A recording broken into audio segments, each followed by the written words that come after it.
Batteries fully charged. Launch ready for AEW Spark in 3, 2, 1. All Elite Wrestling discussion is live. Cue host Noah Foster.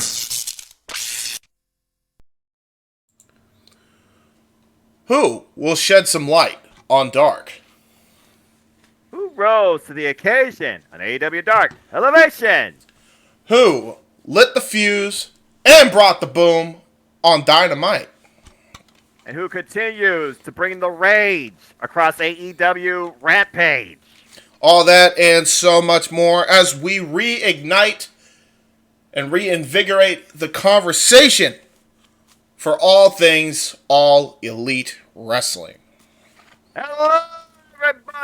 It's Tuesday night, and you know what that means. As we are recording this on Tuesday night, it is once again time for another edition of AEW Spark, and you know what this is, for I am the simple man of the simple brand, proud partner of FTW Productions, and my name is Noah Foster. With me, of course, is my co-host with the most, James Hebert, and yep, we are here to discuss the last week in full of All Elite Wrestling, and it certainly gave some noteworthy moments worth talking about, to say the least. Yeah, Anyway, James, how are you?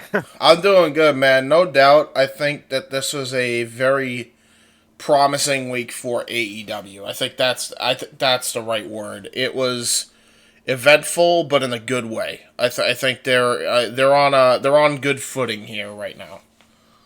Yeah, I think that's a fair point. So without further ado, let's get right into it. As again, folks, now going forward, we are going to do our best to keep you on a week-by-week basis. Whether or not this is recorded tentatively on Monday or Tuesday night, schedule is subject to change. Exactly. So here we go.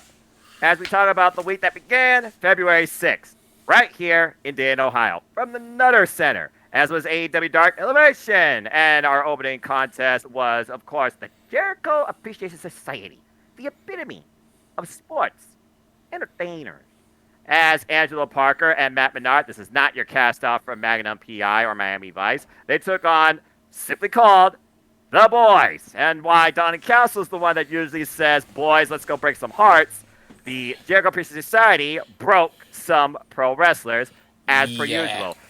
Pretty short bout here. Tag action, of course. Menard with Menard chopping. One of them, by the way, name is Brent. Thank you, by the way, to my sources once again. I use WrestleZone, Wrestling Headlines, and AEW, respectively, across all this stuff.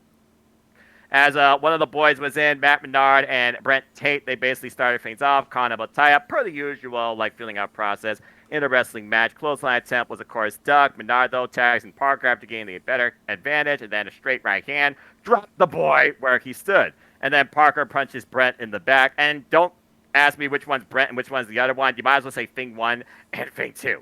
As Brent holds on to the ropes, Brent decks Menard with a back elbow smash, and then we finally get a tag. Nice apron enziguri, but then double Irish whip, double leapfrog, double tandem offense by the boys. Hey, go figure. And then another clothesline dump, and then Menard with an inside-out lariat. And the Jericho decided to connect with the double impaler DDT to get the short win in this opening contest. 1, 2, 3. Not much more to say here unless all of a sudden, the Jericho Appreciation Society decides to go after the Ring of Honor 6-man tag team championships, trying to beat a former 6-man tag team champ set here. Yeah, good luck with Brian Gage of the Gates of Agony standing in your way. That will go swimmingly for Daddy Magic and Angelo Parker there. Well, I'm sure it will make his nipples hard. But anyway. You know what makes Daddy Magic's nipples hard? Yeah. I'm surprised it's not a shirt. Yet. Yo, don't give him ideas. Oh, I think I already have. Meanwhile, wouldn't be the first time they took ideas from us and didn't pay us royalties. Ah! Sorry. Sorry, Eric. You'll never get the money. Eric, what about me?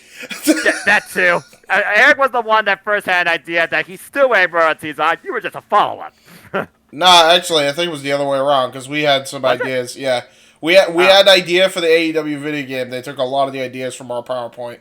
So Fair enough. Well, hey, at least it's finally got our waiting. I cannot wait to buy that thing. Right? Anyway, speaking of things that are hard, we then had Rock Hard.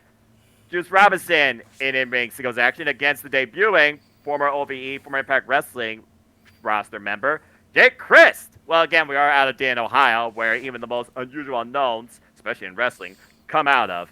As Chris starts off early, throwing Robinson into the turnbuckles, and then we get clubbing a shoulder blocks, nice step of Inseguri, controlling the early pace of the match, and then nice crossbody block, gets a 1 count, but then Robertson, he basically blocks a boot, and basically all it was eat bleep.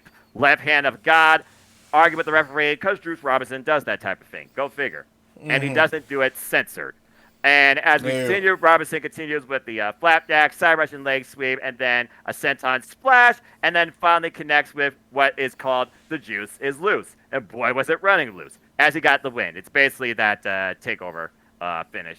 Juice Robinson, quick, simple win. Not much more to say about that. Again, at this point, I have to imagine he signed more so to the Ring of Honor roster than the actual AEW roster. That's just my take. Yeah, probably. Quick question, real quick, because I had this. So we saw David Christ here, who had a really good showing against Juice Robinson. Like I thought Jake Christ botch. I'm sorry, Jake Christ. What happened to David Christ? Did he get Me Too'd or some shit? Because I don't remember. Because I thought he did, but I don't remember. Because I hadn't heard his name in ages. That is what happened to him. Yeah, I think that is what happened to him. Actually, because there was too many damn people that were out, so I can't keep track of it all. Yeah, trust me, I can't. I still don't know everybody, and some of those people are still out, and some of those people apparently whatever has finally passed, and that's all that has to be said about that. Yeah, well, some people getting themselves exonerated to this day. Yeah, unfortunately. Even public opinion to Twitter be damned. The internet is forever. The internet can also be wrong, or at least objectively. Tell that to people that take it like the gospel. Anyway, join the fools if you want, but I'll just join the Dark Order. Join the Dark Order. As the Dark Order was in trios action next as Evil Uno, John Silver, and Alex Reynolds took on the threesome of Crash Jackson, Matt Brannigan, and Rennie D in 6-man tag team action. Simple enough, pendulum bomb, perpetual synergy by the Dark Order. It was a super simple victory. Johnny Hungy, I still believe, deserves a single push and a chance at singles gold. I agree. Not much more to say there. I agree. I think him and Orange Cassidy run that back because that match, I remember before there was an All-Atlantic Championship, that match ruled. Yes, during the pandemic, a sleeper match on TV. Yeah, definitely run that back for the All-Atlantic Gold. I think that could be really good. You could do it on Rampage or Dynamite. Either one works. Yeah. I'll give the opposition credit here, though. At one point, there was a 6-person melee. The ref lost all freaking control, and then there was a meeting of the minds. And basically, it was Dark Order from there. Yeah. All right. As we move on from there, she is so incredible. One of the craziest, hardest workers I've seen lately. Get her on Impact Wrestling, but I digress. Billy Starks, who came across the All Elite scene, taking on the magical girl, Yuka Sakasaki. And boy, was the magical girl tested here. Dadgum. Early Carnival tie-up. Again, that just seems to be the formula for opening matches nowadays. With Stock Exchange, Sakasaki applies the hammer lock and then transitions into the cravat, but then we get a side headlock takeover, and then Starks shows that she's capable of with the head scissors escape, showing not only she can be physical, she can be quite technical, until Sakasaki kicks Starks straight in the damn face. And then apply the upside down. Of course, I'm talking about the tarantula. But Starks then fights back, kicking Sakasaki in the face. Wait, one boot for another, right? Pay it forward. And then Cannonball Senton on the ring apron. Damn! But then Sakasaki with a rebound kick, and then rolls Starks back into the ring with a missile drop kick for a 2 count. As Starks continue fighting back with a beautiful vertical suplex for another near fall, and then slams Sakasaki head on the top turnbuckle pad, continuing the offense, repeated stomps on Sakasaki's chest, trying to compress her flatter. Then the magical carpet she figuratively rides. Choking Sakasaki with her boot, then starts it the Ushigoroshi for a 2 count. Hiroki Goto would appreciate that move. And then Snapmare takeover, Sakasaki with the spinning roundhouse kick, rocked her where she stood, followed by the sliding lariat. Ishii approves. Tomohiro Stone Pit Bull. But Starks then dodges a discus lariat and then hits the bridging German suplex for a 2 count. Great resourcefulness again. 2 great matches and go out. Well, 3 actually. This is the third going right now across AEW Dark and Elevation platforms. Considering Thunderbird DMD was one of her first, and then Red Velvet was a follow-up. Anyway, as this match continues going forward, the two are literally strong style, it looked like, exchanging with each other. Ridiculous forearm starts with a roll-up, then there's a 1 count, then starts blocks a boot for Sakasaki, then starts kicks Sakasaki in the face again. Surprised she didn't rearrange her mouth. Sakasaki with the rolling elbow strike, then finally hits the twisting vertical suplex, not only planting her opponent, but disorientating her, and then finally off the top rope in the middle, the Magical Girl splash, and Sakasaki picks up a very hard-fought win against Billy Starks. Damn good stuff. Yeah, it was really good. Billy Starks really showed a lot. I hope that, Dark continues to be this, breeding ground not only for AEW's roster, but also the roster industry. For the industry, because, again, this is basically, the matches and the appearances that she had on AEW television. That's how Kylan King was signed to the NWA. Wouldn't mind seeing somebody like this, Billy Starks signed somewhere on the Indies, maybe in Impact Wrestling. Maybe they bring her over to, somewhere in MLW, maybe for one of their women's titles. I'd be cool to see that. Show up in Deadlock Pro, maybe become part of the NWW Strong Women's Division. That clearly is going to be a focus with whoever is the IWGP Women's Champion coming out of Mercedes Moné and Kyrie. Hell, but also, like reality of wrestling, Yeah, there you go. Like I said, James, a lot of these people, they might just choose to be freelancers because they just want to see where opportunity takes them. True. I'm sure our goal is ultimately to be signed for the long term to a lucrative contract in the end. But like you said, some of those names, Kylan King, for example, they're just looking for what lies ahead and keep moving forward. And Billy Starks right now is one of the most competitively booked rising prospects in the industry. Yeah, I agree. Bar none. Yeah, so no kudos doubt. to her. I just hope to see more of her. This was great. Yeah, she did a really good job here, and I don't know. Maybe we're just seeing something that it was actually it looked better than I actually was. Maybe because we know Yuka's a veteran, but I don't know, man. Billy has something. She definitely pulled her weight. Billy Starks is only 18 years old. Yeah, that's fucking nuts. So give me her versus Riho. Yeah, for real. Billy Starks, who she reminds me of? Billy Starks, when she first, was fighting, reminded me of, what was her name? Xia Brookside. A lot of Xia Brookside, a little bit. Of course, Xia Brookside right now is back in Stardom, part of Club Venus with Hey! and Mariah May. Oh, there you go. Well, again, it just goes to show that sometimes you can find a diamond in the rough, and you look at people like the Prodigy, Roxanne Perez, trained out under Booker T. Literally, I believe 20 or 21 years old. She's NXT Women's Champion. She is the Prodigy. Her namesake implies what she is.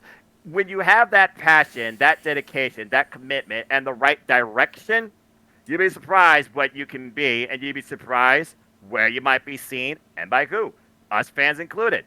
Again, I'm the one that called out so many talents that I felt like were kind of tossed to the wayside or undermined. This is one of those that I think is definitely not going to be one of those cases. And already, having an eye for talent as a fan that I am, and technically a commentator and analyst at this point, yeah, Billy Starks definitely has a lot going for her. Very bright. Yeah. I want to see much more of her wherever she goes. I hope to see more of what she can do across other platforms. She might become as hard as a worker down the line, the likes of Masha Slamovitz and Speedball Mike Bailey. Yeah. That's how much of a prospect I see in her, based on what I've seen so far, just out of the few matches I've seen in and out of AEW for her. Because when somebody catches my eye, it's not just enough for me to see, okay, are they going to be back in AEW? I research. I look at some of her matches. YouTube folks, check her out. Amen. She's something. Send me some of her best work, because I would definitely want to check out what she can do. Well, Cage Match will probably try and give you a better idea of who she works with. But as far as best, I don't go off ratings. I just go off work ethic, who she works with. Fair enough. So, again, YouTube, Billy Starks, go from there. All right. As we move on from there, Dark Order still recruiting. Lexi Nair still trying to explain things. As the Kawaii of the Dark Order, Yuka Sakasaki technically did join last week saying hi. That's yes in Japanese, folks, but apparently Dark Order don't realize that. And Lexi Nair trying to help them as they try to recruit the boys. We'll see where that goes as they all walked off screen. Seriously, respect Lexi Nair. The fact she has to endure Ryan Nemeth, good lord. That would drive anybody up a wall. Wait, well, wait, I have a question. Like, is she dating Ryan Nemeth, or, like, is she, like, just interviewing? She's married to Big Bill. She's engaged to Big Bill, remember? We talked about this. Oh, yeah. You mean the dude that should have just stayed as W. Morrissey. Okay. Yeah. She's getting a big billing, if you know what I mean. Well, this just got weird and abnormal, but I guess this next match kind of makes sense considering who we got involved here. Again, the fact that these guys have not been a champion yet, but the frontman is, that says a lot. As of a 6-man tag team action, the best friends and the AEW All-Atlantic Champion, the most unique champion I never knew I needed. Freshly squeezed Orange Cassidy with, of course, Danhausen in their corner. They took on SAP, Chaos Project, and Zach Clayton with Angelico in their corner, and Angelico not an actual participant.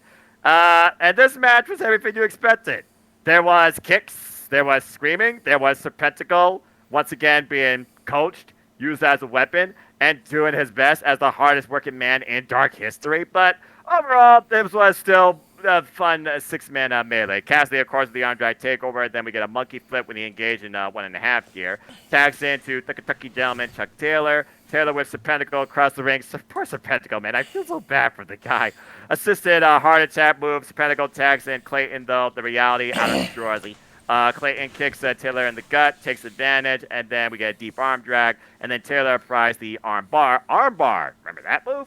Serpentico tags himself in, and then headbutts Taylor forcefully by himself. No Lufer needed. Gummit. That man's brain screwed up. Wrist lock exchange, then Trent Beretta comes in, clubbing arm ringers. Referee is distracted by Danhausen. No surprise there. No shit. They're the best friends. They have a cohesion tag team action. They continue to work the left wrist of Serpentico. Referee's losing control.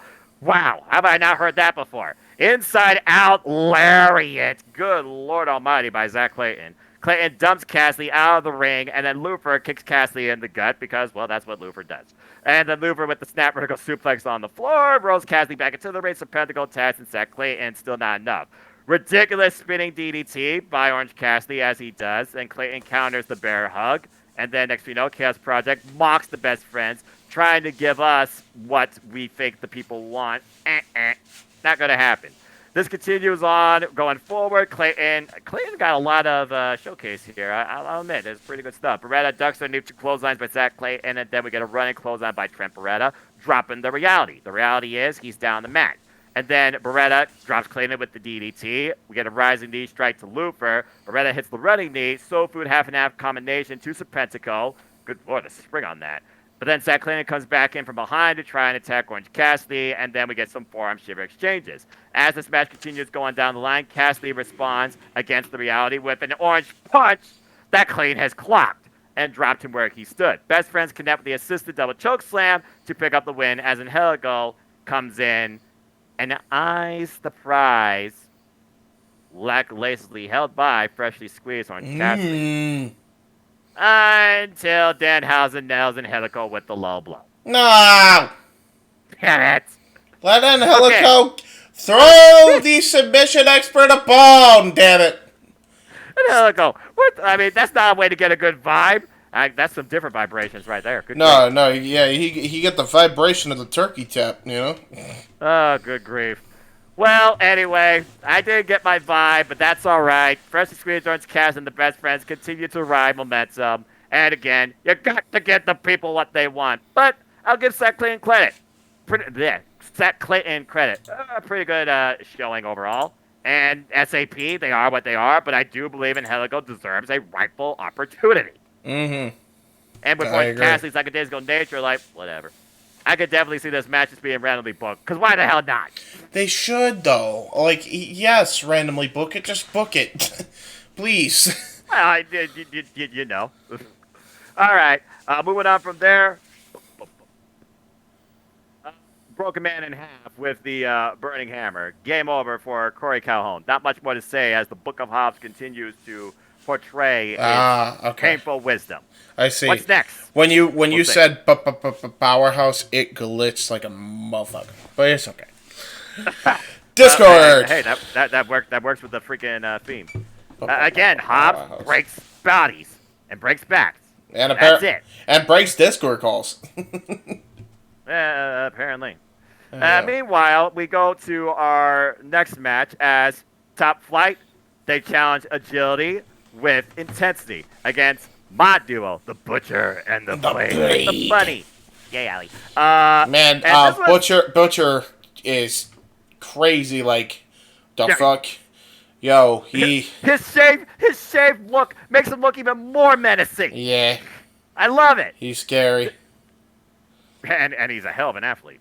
So, again, this was a clash of styles because we know Top Flight has the speed advantage and the agility advantage. And, of course, this was hype up for the inevitable six-man trios championship match we'll talk about when we get to Dynamite. But I really enjoyed this match for what it was worth. Again, the Butcher, difference maker, planting Dante at one point, then dropping the leg for a 2 count. And then Blade comes in with his ferocity, choking Dante. The Bunny's just, getting a closer look behind the rest back and attacks Dante from behind with a snapmare takeover. Blade kicks Dante in the back. Then Blade ties in Butcher. Good cohesion, isolating again the other tag team in their corner. But Dante avoids the double Blade back suplex, lunges over Butcher and the Blade, and I mean lunge. Good grief.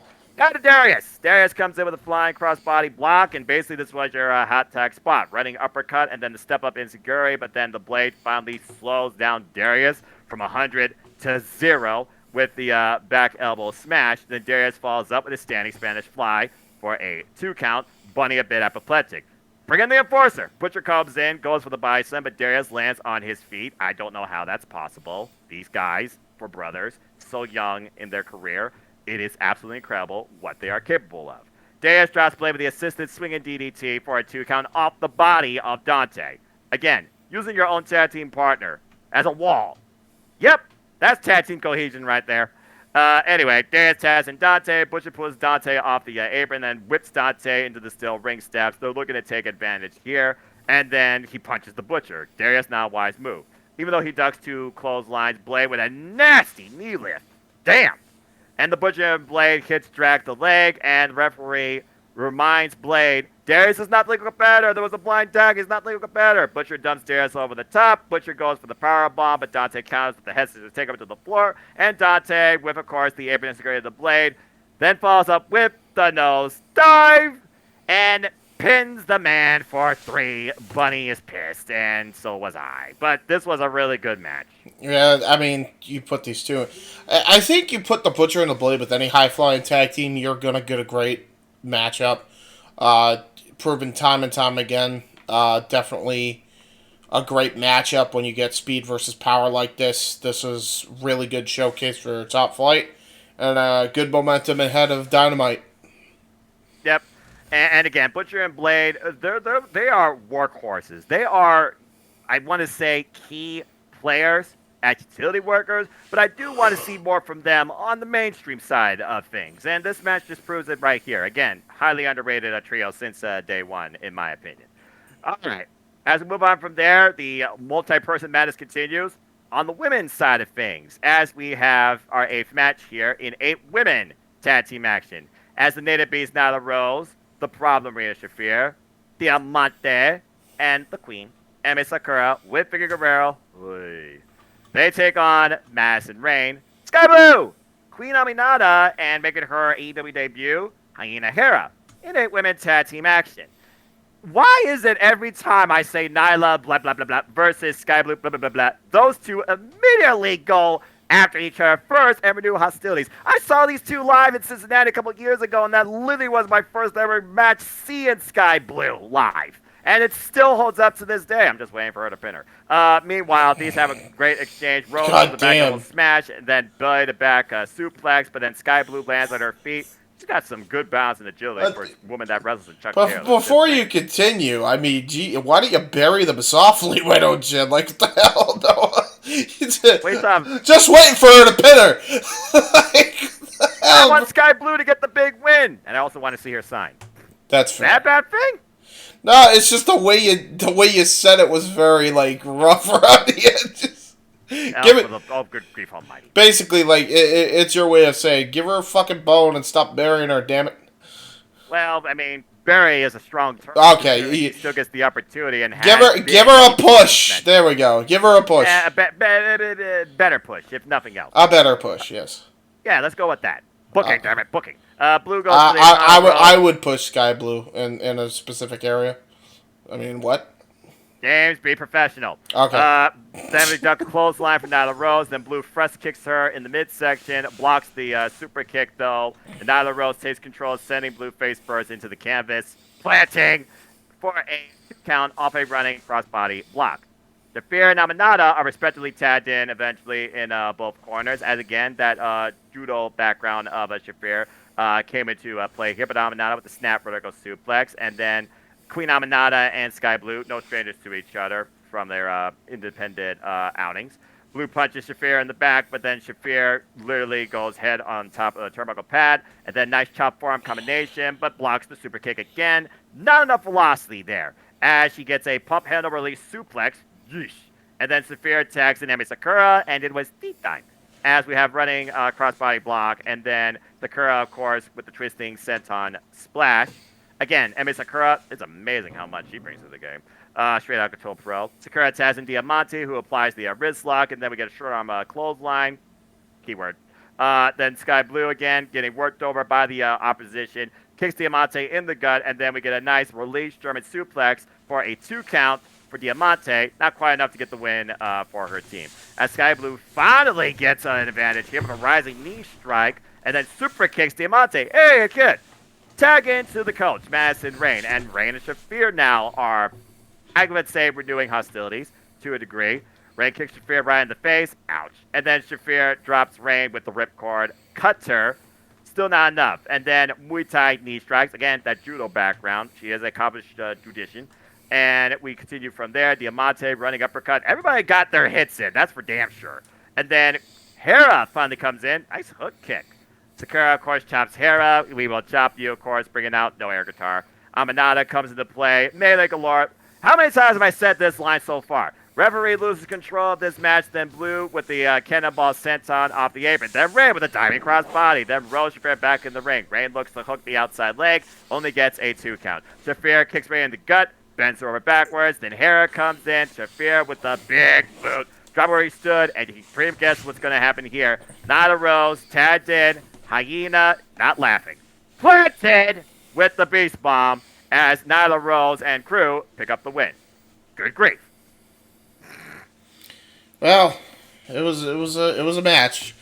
It's one of those things where it's like, you're showcasing the women of AEW, but you're also showcasing these other women in the wrestling industry too. And again, Hyena Hera, she was really unknown, and he didn't do or didn't get to do a whole lot of this, and I think that's just because of the mass amount of bodies. I feel like for me, again, the biggest takeaways when I looked at this match, we're just seeing more of what Sky Blue has brought forward and has come to do. As she talked about at one point on Dark, how much she has grown since being involved in AEW. And her and Nyla Rose, they still have great, tremendous chemistry.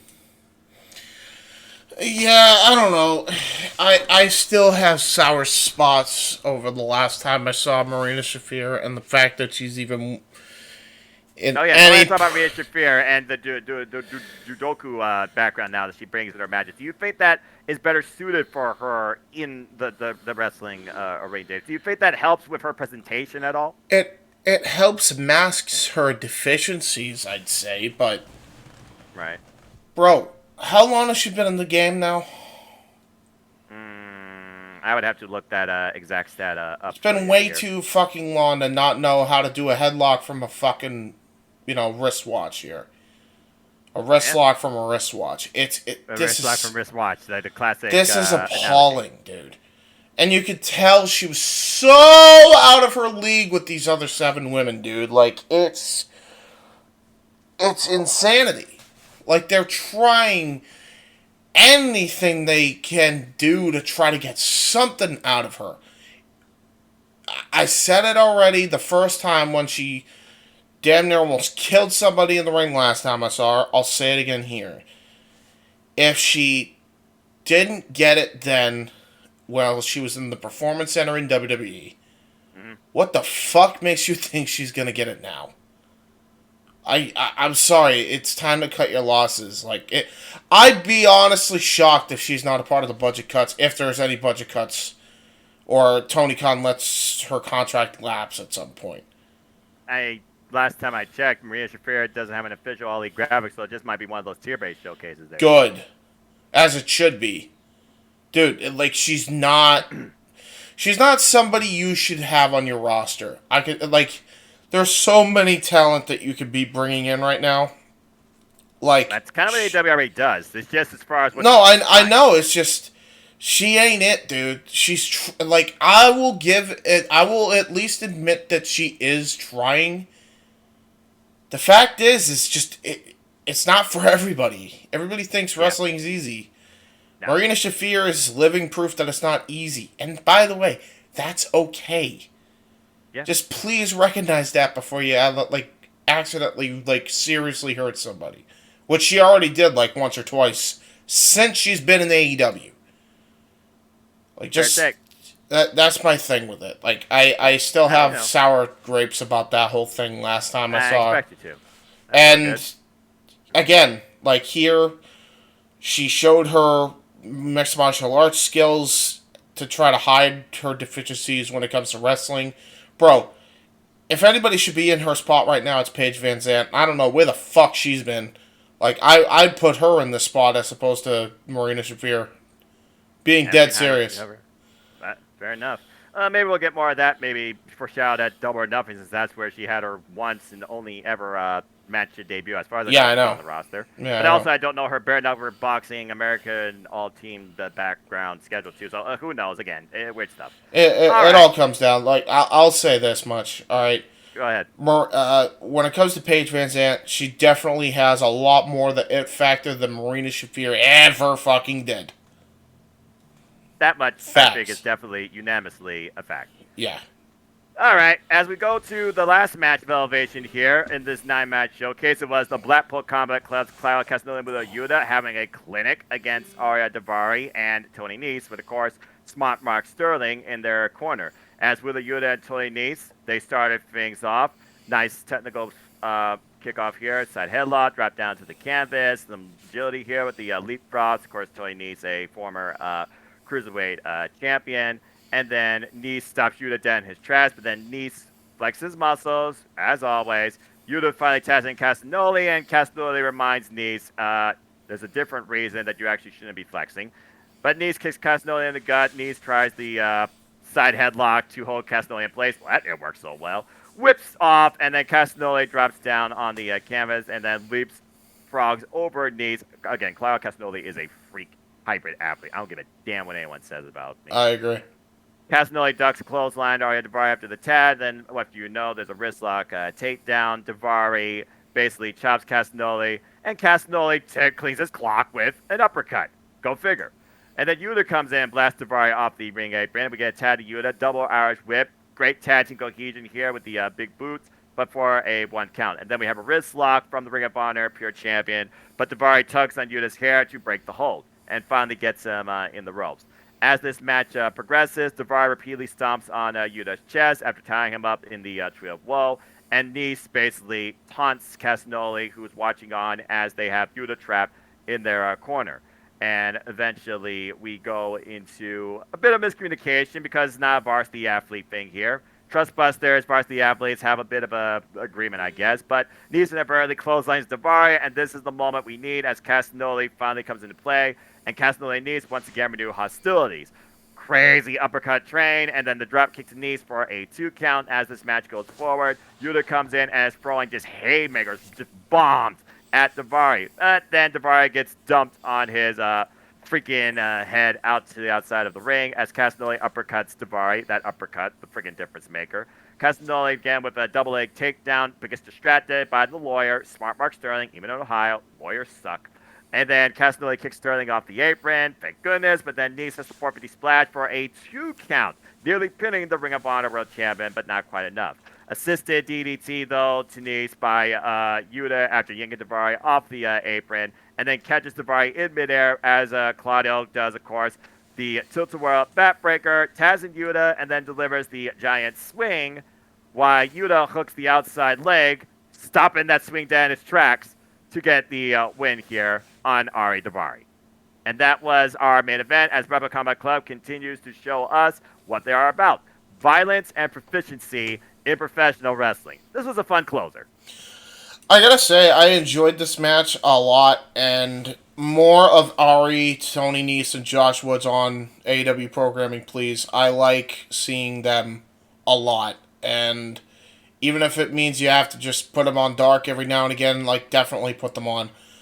They're really good, and this team just makes so much sense, man. I don't know what it was, but, like, I thought the Trustbusters were dead. We'll get to that in a minute, but the whole... I'll tell you, man, the Ari Daivari meshes so well with those other two, man. With Tony Nese and Josh Woods, man. It's actually scary. Like, it's scary, like, how good he is for that team. And if anything, too, I think he's the best mic talker in that team. Which is hilarious, because if you recall back to when we used to do 205 Live Matters, like, we said this dude was nowhere near the levels of Mike that he's, like, he's nowhere near the levels on the stick as a lot of other people were, even just in 205 Live. So for him to be, like, he's improved a long fucking way since those days, man. Like, he's like the complete package, I'd say. Well, he's constantly putting in the work, of course, also being involved for a stint at NJPW Strong. For the longest time, I thought he was a sleeper to one day become the Cruiserweight Champion, but it was never meant to be. And while he wasn't the strongest talker, he definitely was still one of the strongest workers, and still is. He kind of, for a way, is kind of like a coach's standpoint to some of the talent in AEW. There's a reason why you got the Trustbusters in the first place, including Sonny Kiss, who for the longest time had nothing. Yeah, I agreed. And, you know, not for nothing, too, but, like, he was like the highlight of 205 Live in its dark ages, man. Like, he really was. He was starting to, like, really find his groove. And the fact they released him, and then he was just able to be even more of himself in the indies, and now he's being more of himself here. Like, it's really good. Like, he's really, really good. Don't sleep on the Daivaris, man. I feel like too many people have slept on him for way too long. Yeah. Just wait and see what continues to move forward, but we'll see when his trust gets busted, because again, Ari Daivari, hell of a worker, but didn't get the winner's purse. As we finally move on to AEW Dark, of course, from the All Elite Zone in Universal Studios, Orlando, Florida. Our opening contest was All Heart Blake Christian, who's been doing work for Ring of Honor, GCW, you name it. He took on the SAPs, Serpentico. And Serpentico, accompanied slightly by Luther and... Well, I mean, at one point, again, Serpentico doesn't need them. Spanish Announce Projects. What the fuck? What a theme, right? Way to go, Mikey Ruckus. Why does it sound so good? Why does it sound so good? Because Mikey knows how to freaking immerse something. But why? This team doesn't even make sense. It doesn't. But now you've gone too far. It's too good now. The theme song makes the team. It really does. Even Remix Jones, I feel like. You fucking Taz was going crazy. He was Spanish. By the way, Taz might be the worst karaoke man I've heard in wrestling. Like, he is so bad, bro. This is awful. Yeah. It's part of the charm, though. It's part of his charm. Yeah, true. Anyway. Well, if you ask Taz, he'd say he got no charm, but, you know. Well, I mean, I'm just a guy from New York, and New York don't have charm, man. I don't have friends. I have friends, but also No Friends Jones over here. Yeah, there you go. Bro, Great him and idea. Excalibur were taking the piss the entire time on the show. I feel like this is the one time of the week that Excalibur gets to relax and still enjoy his position, and still like kind of practice and immerse himself because he still does all the plugs and all the notifications and all that stuff. And I mean, he does talk about the wrestling to a degree. It's just that he and Taz more so have a free-form conversation as if they're literally watching this through a Zoom window. Because they are. Yeah. Or they're in the studio doing this. Hey, can we just bring them in the studio for once? I'd like to see how they do this in a studio, please. Just for the hilarity. That'd be a unique touch. Please. Anyway, this match. Bring me back to the pandemic days, because Taz and Excalibur and live during the pandemic on Dark was like the highlight of the week. Yeah. Just the two, actually. Just the two. Just the two. Have them just do a podcast together, actually. You know what? Fuck everything we're saying. Can we just get a podcast every week on AEW's YouTube channel with just Excalibur and Taz talking nonsense? Just chatting shit for hours. Please. An hour and a half long podcast with those two. Please. You realize his tags already shot up Excalibur, right? On Twitter. I don't think the world can handle that. Please. Please let the world handle that. I can. You heard it here first. Make it happen. All right. Well, as far as making stuff happen, Blake Christian made some stuff happen here against Serpentico. This good speed. Decent match. Deep arm drag in the early goal. Serpentico with the head scissors takeover and a flatliner for a 2 count. Again, he got some good offense in here, some great falls. Still wasn't enough. Rolled through a super kick and then drops him with a low DDT and then a falling headbutt. Stop using your head. I know the phrase is use your head sometimes, but seriously, you shouldn't do that. Chop, slap him in the chest. Listen, I blame Luther. Okay, that's a fair point. Luther's the one. He's what do you call it when you're abused for so long? What do they call it? I used to know this term because I was. If anybody would know this term as me, I had a shit house of an ex. What was it called? What is it called? Fuck. What's the term? God damn it! This is gonna piss me off. What's the term? What is the term for when you're just complacent with the abuse that you're receiving? What is that? Dane? I don't know. Folks, if you know, let us know in the comments down below, or tag James Hebert at jhebertside90. Whatever that term is. I understand, Serpentico, you're complacent with the abuse that Luther gives you on a weekly basis. That doesn't mean you have to go and then abuse yourself and give yourself a concussion. Don't do it. Well, I mean, if nothing else, he freaking rehabilitated Blake Christian's heart after the tomahawk chop and the slaps to his chest, because Blake Christian followed up with an elbow smash and 2 rank chops of his own. But again, as he tried to mount a comeback, reversal off the Irish whip, but then ducks a clothesline by Serpentico and a nice snap vertical suplex, bringing him into the ring for a 2 count. Still not enough for Serpentico. Everyone holding out for him to win. Blake Christian ducks another clothesline. Then we get a nice handspring against Zaguri and Frostberry flop as Blake Christian finally puts this momentum, literally, into his favor as he rolls Serpentico back in the ring, gets a springboard knee strike, and then ripcord Spanish fly, and finally hits the 450 splash to pick up the win over the hardest working man in AEW Dark. Oh, yeah. All right. Hardest working, all right. Well, I mean, someone has to, right? I don't know. When are they going to go? I just want to know when the Spanish Announce Project are going to go to DPW, man. That's what I want to know. With that theme. It has to be with that theme now. I feel like that's going to be some point sooner than we think. And they have to fight the reality in a trios match. In fact, you know what?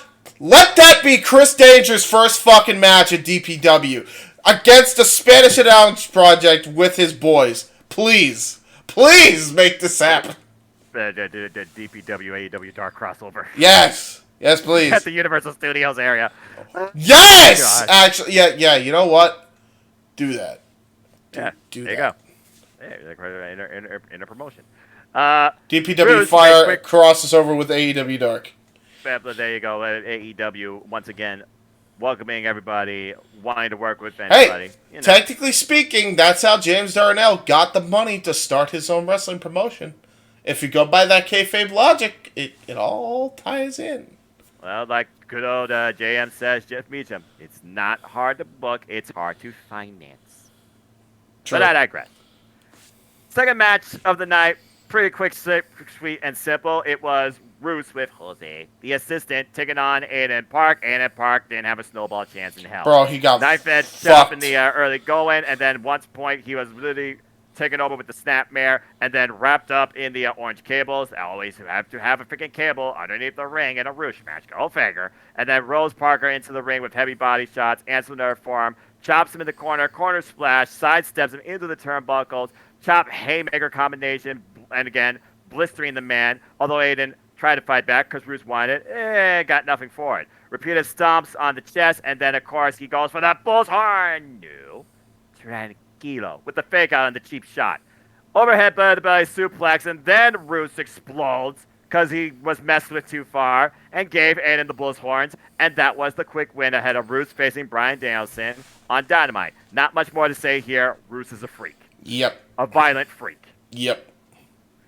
As we move on, it was women's action as Kiera Hogan, former daddy, took on Megan Myers, who is no stranger to AEW Dark. Been here a couple of times. We get a collar elbow tie to kick things off, and then shoulder tackle dropped off the canvas. Hogan leapfrogs over Myers, showing some good agility. Sends Myers into the corner, and mean mule kick by Myers, bending Kiera over. Weird mule kick to the point where Excalibur then asked blatantly on commentary, "What the hell was that?" And then Taz, it's like a slow motion. Ugh, yeah, you know? Honestly, and I agree. Next time, honey, just do a mule kick. Just full thrust, all right. Just don't full worry thrust. Don't worry about breaking her core. Just full thrust. You don't need to freaking do this whole fancy schmancy freaking pull yourself up to do it. Just do it regular. This isn't ballet, folks. Myers with the repeated stomps on Hogan's chest. There's a little bit more velocity for you. And then some forearm shivers, ducks a clothesline though, and Kiera Hogan falls up with an elbow knock down, drop toe hold into the middle rope, the running hip attack, and then the leg drop for a 2 count. As Myers decks Kiera Hogan. Which Taz and Excalibur then joke and say, Hogan has never, ever, ever in this industry won with a leg drop. With a leg drop. Right. I was so vexed and also laughing. You gotta be kidding me. Because it's freaking... No, it isn't! No, it isn't! It's not accurate! In the later days for Hogan, it was. In the early days, yeah, leg drop actually won everything. Yeah, his leg drop especially won everything.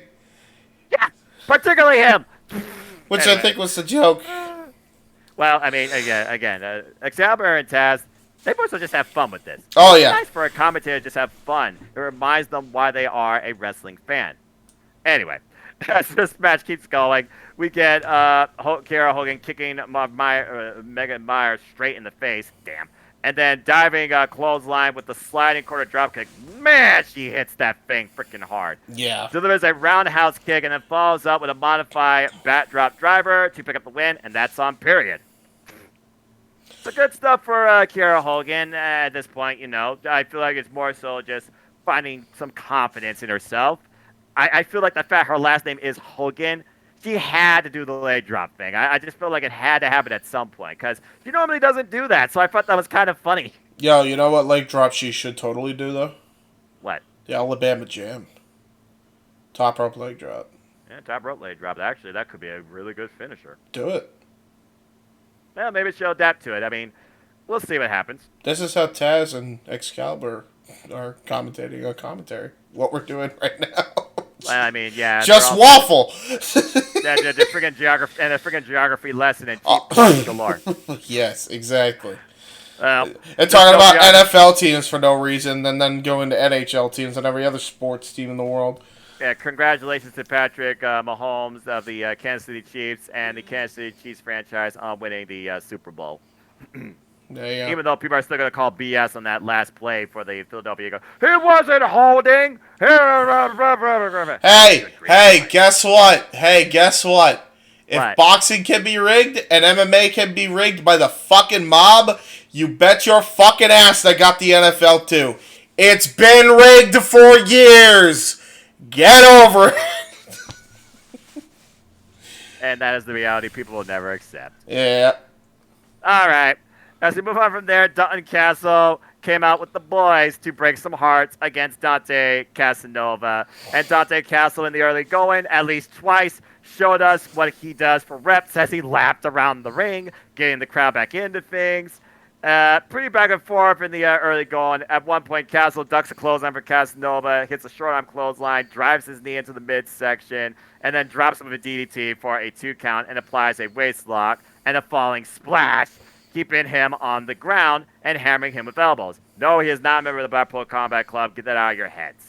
Stunning Castle continues with another splash for a 2 count, literally putting his whole body into this in more ways than one. It immediately goes back to the waist lock. I like the fact he kept trying to compromise the midsection and then immediately kept his opponent grounded, even though I feel like it took more energy out of him to do that than he was actually pulling out of his opponent. That's just my take on that. Yeah. Especially when Casanova finally frees himself from the hold and we continue playing mind games because with Dalton Castle, you are in a mental warfare, bar none.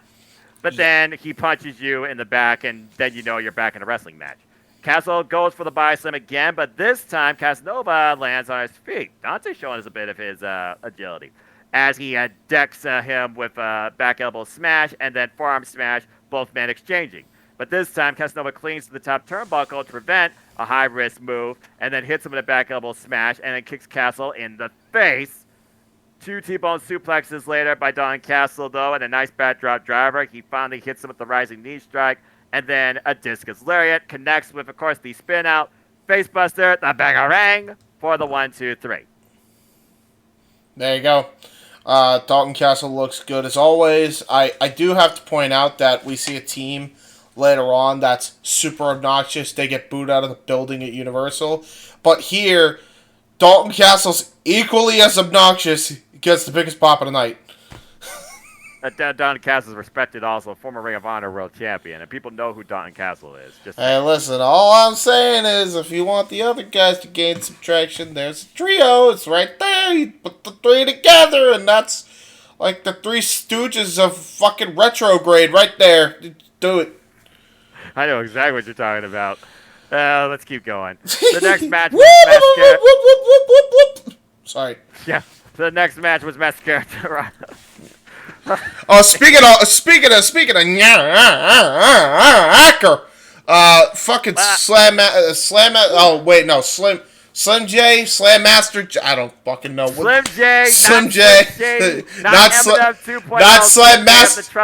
What about Slim J of the Trustbuster? So, not Slam Master J of Crime Time. No. Okay, but, Slim J is Slim J. Got it. His name is Slim J. Took on Mascara Dorada,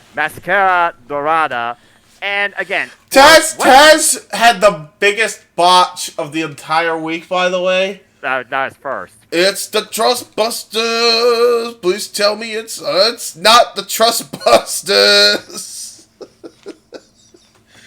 and then fucking Excalibur said, "You know how you could tell that it's the Trustbusters music? It's the 777th most recommended comedy on HBO." There you and go. I forget what he even fucking said, but he just said corporate synergy, Taz. Now, come on. Corporate synergy. I'm like, Jesus Christ, guys. All right, you're just taking a piss now. I mean, hey, that's cross marketing for HBO Max. Maybe a side effect to come. I don't know. Yeah.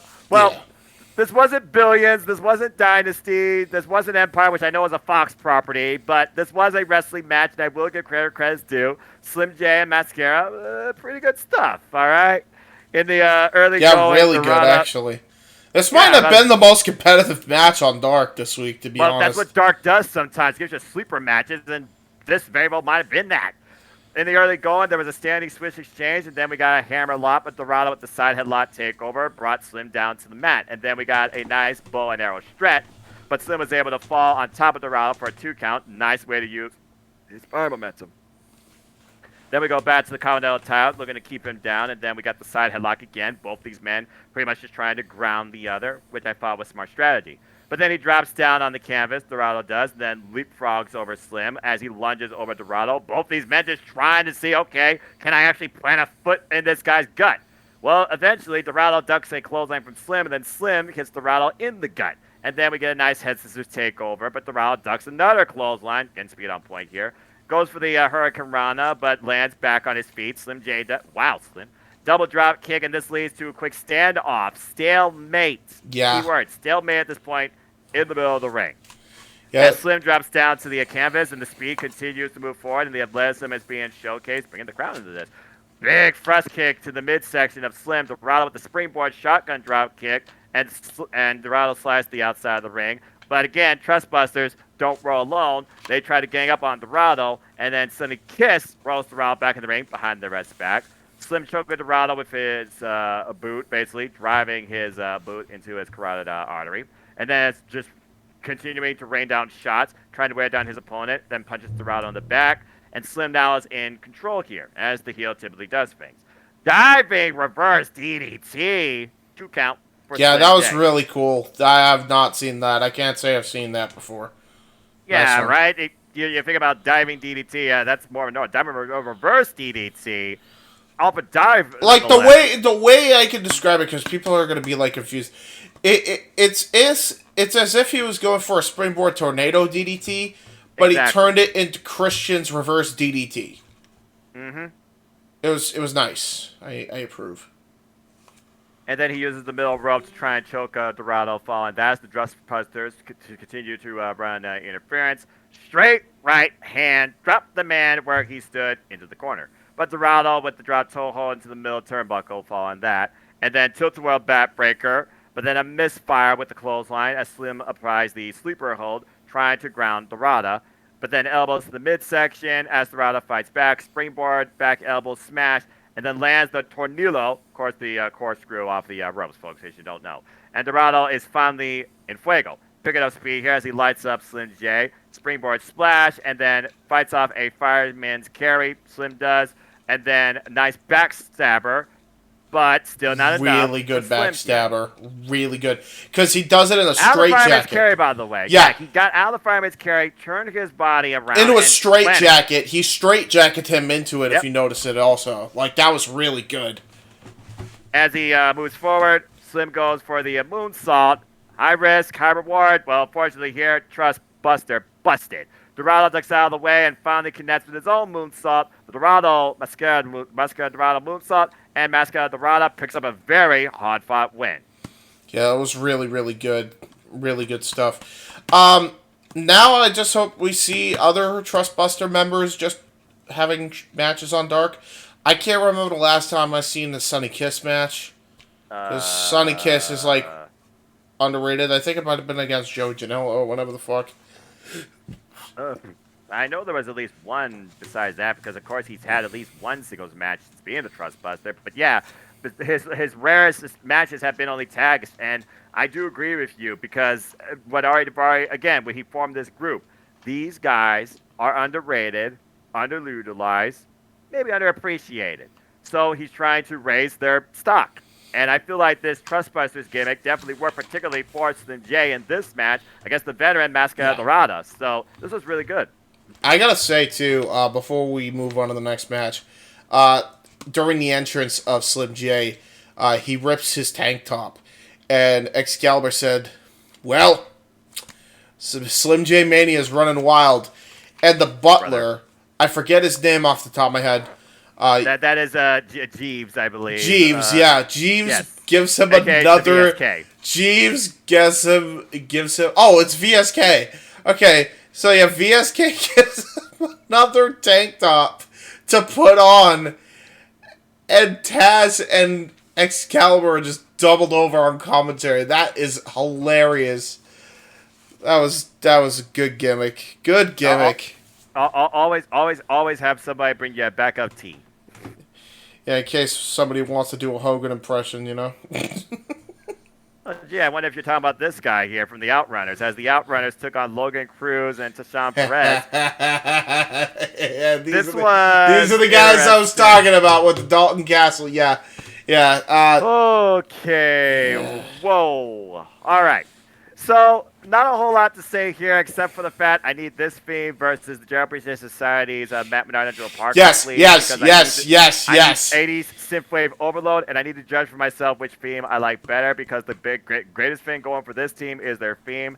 I'm not sure what I was looking at Dude, here. their gimmicks are so 80s. Just please, They literally look like out of the 80s. please, both teams on AEW somewhere on one of these shows. Please do it. Please. Anyway, some good tag team exchanges here. Floyd takes care of Perez with the shoulder tackle. By the way, Floyd and Magnum are the members of the Outrunners. Truth Magnum and Floyd. Tarzan Perez were the ones that kicked things off here. Just... And meanwhile, Floyd with the elbow drop, Magnum with the knee drop, then Cruz tries to come in and kicks Magnum in the gut, and then Floyd kicks off against Cruz. The Outrunners are basically making the referee don't know which way is left from right or who is who. Screaming all the time. It is... Yeah.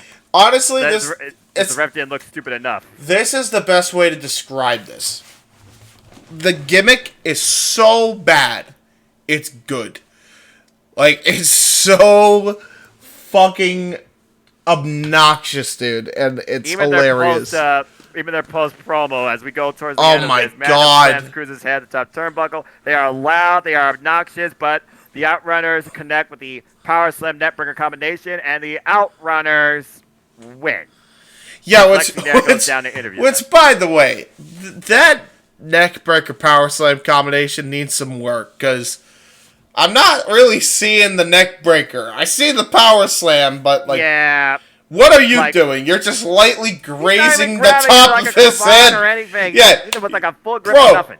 Bro, you got, like, you're just gently caressing his, like, sideburns or some shit. Like, you just, in like, super speed.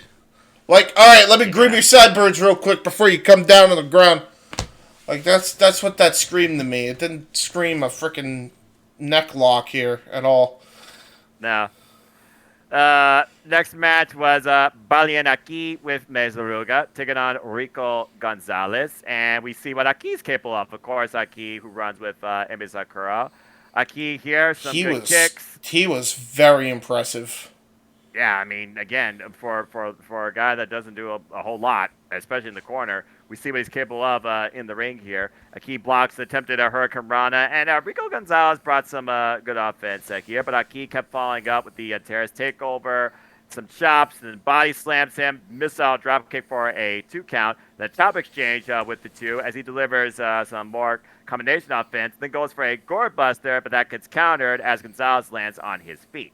Gonzalez with the Hurricane Rana, but then a springboard moonsault only yields him a 2 count. Aki, though, follows up with the atomic drop. And then fish hook kick for a 2 count. Keyword, the hook kick, excuse me, not fish hook kick. I'm thinking about what happened after this. The fisherman, what was it?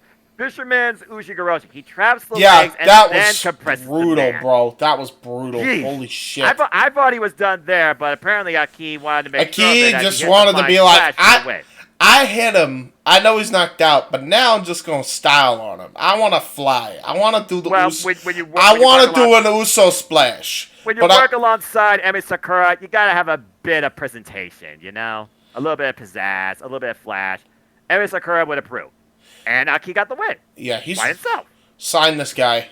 Somebody, put him in the X division. Seriously, like he's really good. Somebody sign him. Dead serious. All right. I'm not saying he doesn't appear on Dark either. Like, keep him on Dark, obviously. But, like, this guy's really good. Like, how old is he? He's not that old. Yeah, he's like 23 or something, right? They said on commentary? He's in his 20s, yeah. Yeah, he's dude. In his 20s. Sign this guy. Somebody sign him. This guy's, really good. I think he's older than Mesoruga. And stay tuned, folks, for next week's episode of AEW Spark. Because Mesoruga had a singles match on Dark that's definitely going to be worth talking about. Oh, boy. Okay. Well, he's a biter. I'll just leave it at that. Oh boy. Okay. Lord. So she pulled a Maki Ito, who I absolutely can't stand. All right, this should be fun. You might want Mikey Ito versus her at one point, based No! on what you might see. Oh wait. Oh, is it good? Am I gonna be happy? I don't know. You're a different fan than me. I enjoyed for what it was worth. I think Maki Ito sucks. I'll tell you this much. Put it this way: Maki Ito bites, and I think Maki Ito sucks the biggest pile of chips and dip. Okay, so like, what? Is she good or not? I say my Saruga is okay if she rolls with Mimi Sakura, and based on her match, I thought she had a good performance. Okay, so she's not Maki Ito. There's no Kokeshi. Okay, good. And no singing. Yay. Okay, good. I'll Just leave biting and good wrestling. I can deal with the biting. Bryce Rensburg almost got his own. Anyway. Shit. Okay. So stay tuned for more on that, folks.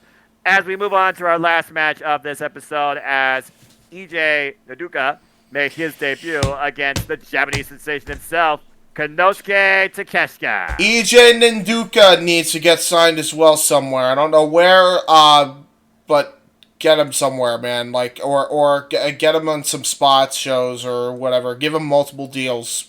Have him be a journeyman. He's really good too. He's really good.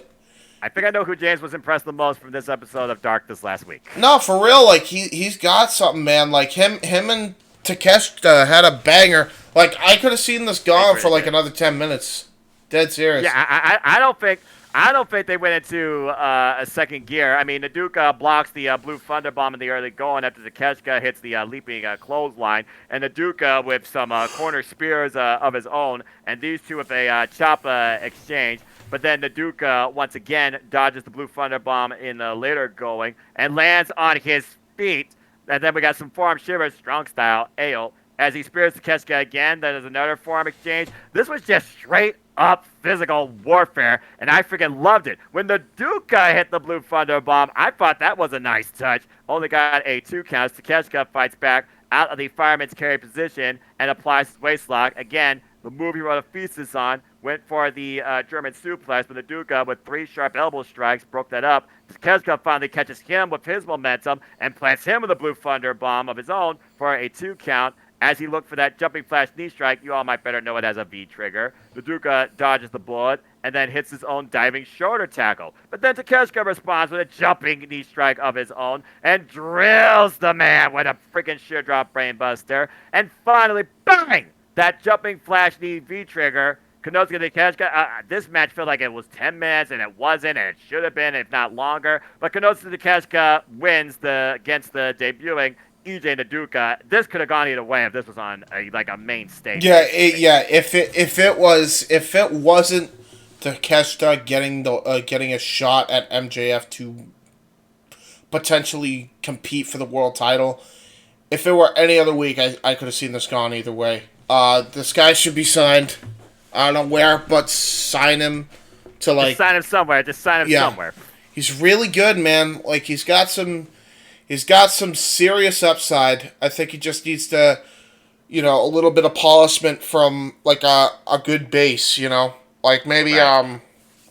I should rag on the NWA, but like maybe NWA would be perfect for him because I could see him have like a banger with Odinson or like Kratos. You know what I mean? Great. Or maybe at JPW Strong. Like there's some places I could see. Maybe make him a young lion or something.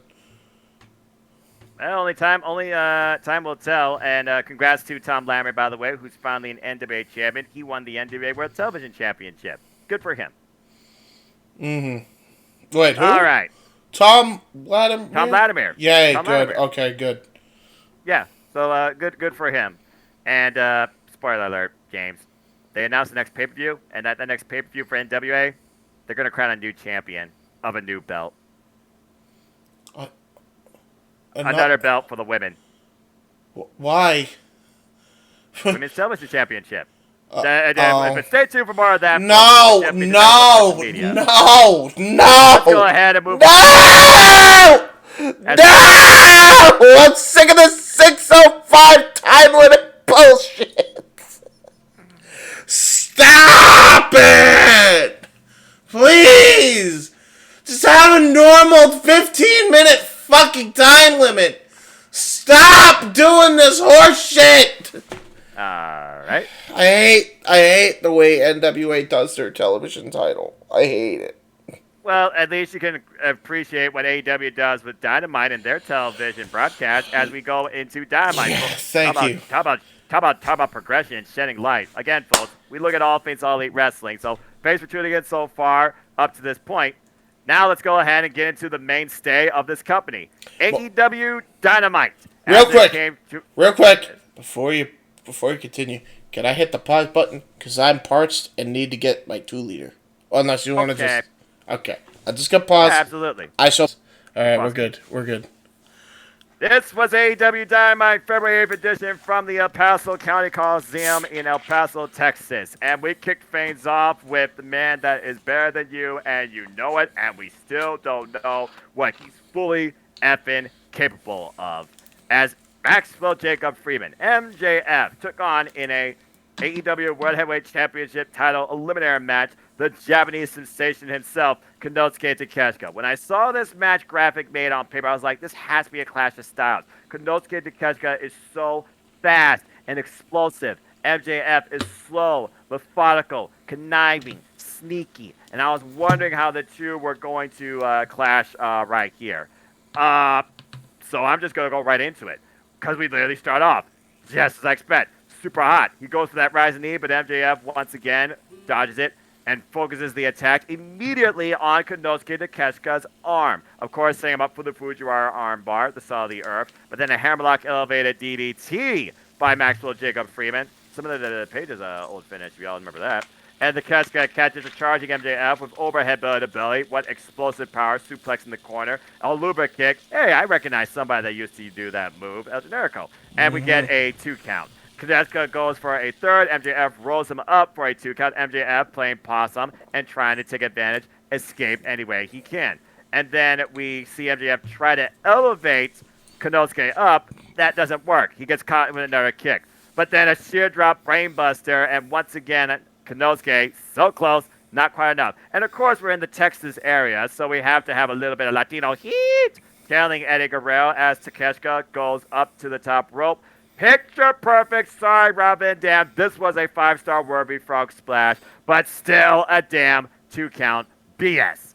Double overhook tombstone by Takeshita, who follows up with the deadlift wheelbarrow suplex. I thought he was going for a Cazadora type of this thing. And then MJF is forced to roll to the outside of the ring as Takeshita follows up with the plancha, but unfortunately, MJF was able to get out of the way. Tries to run Takeshita in the ring post, but Takeshita reverses, runs MJF face first into the ring post, so far outsmarting MJF every possible way he could. But MJF finally hits a top rope, and Takeshita gets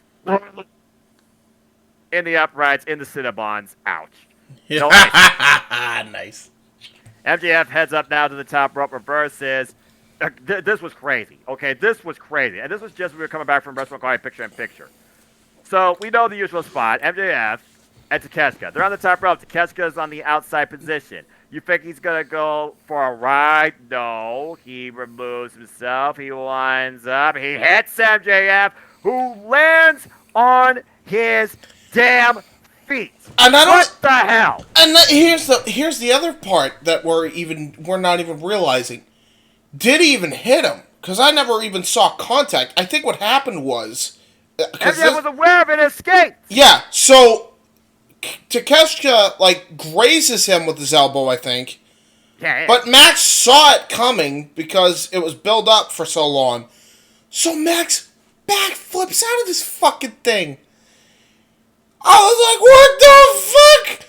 Did he just...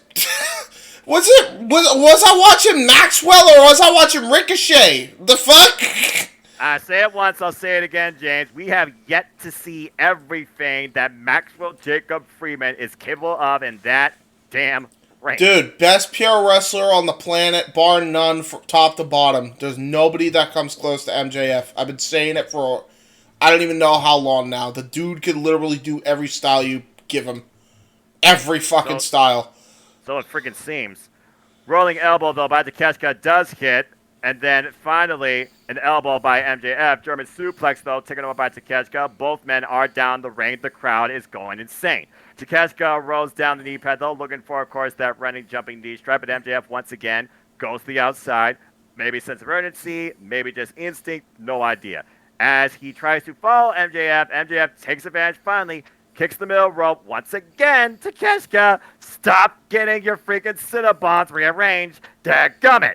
And then Takeshita and MJF's right back on the arm attacking. As Takeshita looks to follow up, repeated elbow strikes, but MJF goes bing, right to the eyes. Hurricane Rana attempt by Takeshita. MJF catches him in mid-air.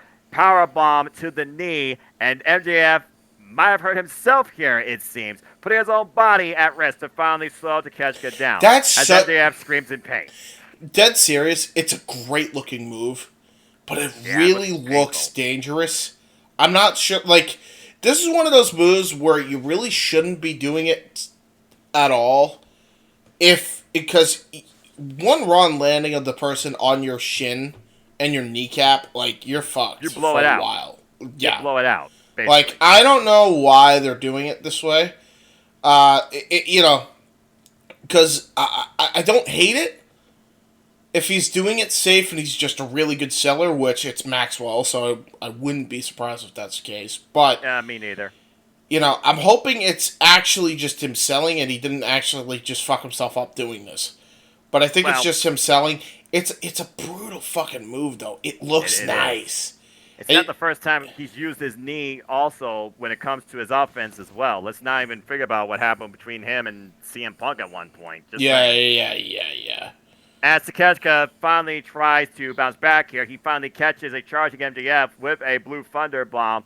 Then the rising knee, finally, but MJF somehow finds his foot onto the bottom freaking rope. Springboard senton by Takeshita following that, but MJF somehow moves out of the way, and immediately we get the Salt of the Earth armbar locked in. Takeshita trying to fight back, but MJF pulls him back in and literally vertically raises the arm and all of his body weight on the back of Takeshita. Takeshita, no choice but to tap out. This was a classic, and this was our opening bout of that Dynamite. Before I give it to James, let me go ahead and talk about the post-match because you think we're done here. Not quite, as MJF gets the ring back from the ref and ducks Takeshita with it. Not once, not twice, but multiple times until Bryan Danielson finally comes into play to stop further blunt force trauma and assault as a bleeding Konosuke Takeshita is left in the ring to a bloody pulp. Again, I have some concerns there because I don't think all those shots hit on point, and I think he literally could have concussed the man. Bryan Danielson didn't come out there. Might have been MJF's, rage taking the better of him because he did hit him once with the diamond ring, and then I think he just focused his just fist because I did see him put the ring back. I think he just focused his fist on the wound. Either way, a phenomenal, again, classic showing by Konosuke Takeshita. We want to believe that this man can get the win. We want to see him get the win. We thought he was going to get the win, but once again, the man that wrestles so rarely surpasses our expectations. This was incredible, top to bottom. He's so good, dude. He's so good. Bro, anybody put him against, man. He is... What's the best way to put this? Who was, the best workhorse? You know what it would be like? He's got the mic skills of Roddy Piper, and you mix that with the wrestling ability of Guerrero and Benoit. Where they could just you could give them any style and they nail it out of the park every time without fail. He is literally the modern day equivalent of give the guy a broomstick, he can wrestle with it. This guy is so fucking good. Nobody comes close to Max, man. And I'm not saying Takeshita didn't pull his weight either. We know how good Takeshita is. God's sake, we called a match on Jeff Meacham Network, cheap plug, with him and Claudia for the Ring of Honor title. But, dead serious, man. Max is goated. And he is the rightful person right now to hold that title for the long haul this year, man. Every time he's on TV, it's something special, and he's really, really good at delivering in everything he does. everything he touches turns to gold, and I think that's true. Which, by the way, we get there as time goes on, and I have a story on when it comes to that. By the way, we'll get to that as time goes on here. Well, you won't. I'm pretty sure you'll have a short amount of time here to get to that shortly, as our next match surprised the hell out of me as the second match for the AEW Women's World Title Eliminator match between Jamie Hayter, the current AEW Women's World Champion, with Diabrica DMD in her corner, and Rebel, not Reba, of course, taking on the Bunny, yay Allie, with Penelope Ford in her corner. And these two had a pretty stiff opening as the Bunny looks on, was asking for the handshake, but she did. She shook the hand. You can trust the Bunny. And then the Bunny comes in with the sliding airball out of the corner for the 2 count as Hayter fights back out of a power driver attempt, and both women fight on the apron until the Bunny has a nasty on the apron. Oof. But that wasn't necessarily the roughest spot. As we go back from WrestleCard picture-in-picture, Jamie Hayter's power is taking over. Jamie Hayter goes for the vertical overhead exploder suplex. The Bunny didn't necessarily go up with it, and both women kind of go down, colliding each other's head with it. Quick Hayter raid, ripcord freaking Lariat, yeah. And Jamie Hayter gets the win here, as Allie is in good spirits, by the way. She actually was facing food poisoning this previous week, so glad to know that she's wow, better. Was that why? It very well could have been. Okay, well, I'm on Patreon. Okay. Oh, okay. So what? Well, she has a Patreon. Anyway. We're not gonna skirt over this. The bunny. No, you can't. Listen. And they did call an audible because we thought that Hold on. There could have been a concussion, or there could have been a broken orbital bone, according to rumors I was reading. Seems like neither of those are actually. Okay, so she's okay. But it was a bad bump. Okay, so yeah. Safety. I will say, no doubt in my mind, and anybody with a trained eye could see, she landed on her fucking head. Yeah. I'm shocked she didn't get a concussion. Like, I'm glad she didn't, but I'm shocked. Like, that looked rough, dude. I felt bad for her. I was worried. Now, Jamie Hayter, 7 years of experience. Ali, 16 years of experience, but it doesn't matter. Things can happen just like that. Freak accidents, yeah. There's a reason why you don't blame Rich Holland for why you still don't have Big E. Yeah, thank you. I'm glad you said it. Now, real quick, now that we got the seriousness out of the way, what the fuck? You bought her Patreon? What does she have on her Patreon? Pictures and vlogs. Pictures and vlogs. What kind of pictures? Be honest. Just fun little shoots. Shoots. What type of shoots? Halloween. and wrestling apparel. Okay. So she's not doing any like swimsuit shit type thing. Dude, get your head out. I'm just asking the hard questions, okay? This is not an OF. Okay, I'm just checking. Well, by the way, you can actually do that on Patreon too, but I'm not. Yeah, you can. Depending on how you set your settings, you can. But but point is, it's not that type of page. Okay, got it. Fair enough. It's literally a. I was like, what the fuck? Dude, a Patreon is literally just a way to further engage with with the people that you So you actually stuff that you love. So you actually had an inside scoop and you asked her and she said she was fine? Well, based on the other comments I've seen and other people are having the same concerns too. Yep. Okay, cool. Alright, cool. Yeah, Bunny's okay, everybody. You heard it here first, because Noah's on the Patreon, so this is pointing in the wrong direction. It's making me point the other way. Yeah, so there you go. And go check out her vlogs, which you can too on the YouTube channel as well. Cool. All right, so there you go. No foul play, no misdemeanors or miscommunication with anybody involved here. Truly, there's no bad blood. It was just unfortunately what we call in the wrestling world botch. And wait. Safety. Hold on. Before you continue with that. Yes. Oh, Jamie Hayter. She botched. Oh, wait. No, she's working too stiff. She's a bad person now. Just like they remember when frickin' Thunder Rosa was too stiff on the drop kick and everybody said, oh, no, she did that on purpose. You know, it's funny. You Well, mentioned shoe Thunder ain't Rosa. great on the other foot, is it, Jamie? Yeah, well, I mean, Thunder Rosa, she's still recovering, but she also will be a part now of the Spanish broadcasting side of things as a figure and as a commentator. So it's nice to know that people are getting back into the swing of things. I'm just going to say this real quick since we're talking about women and wrestling and injuries and circumstances. Legit Later Hirsch, Chris Statlander, please get well soon. Agreed. All right.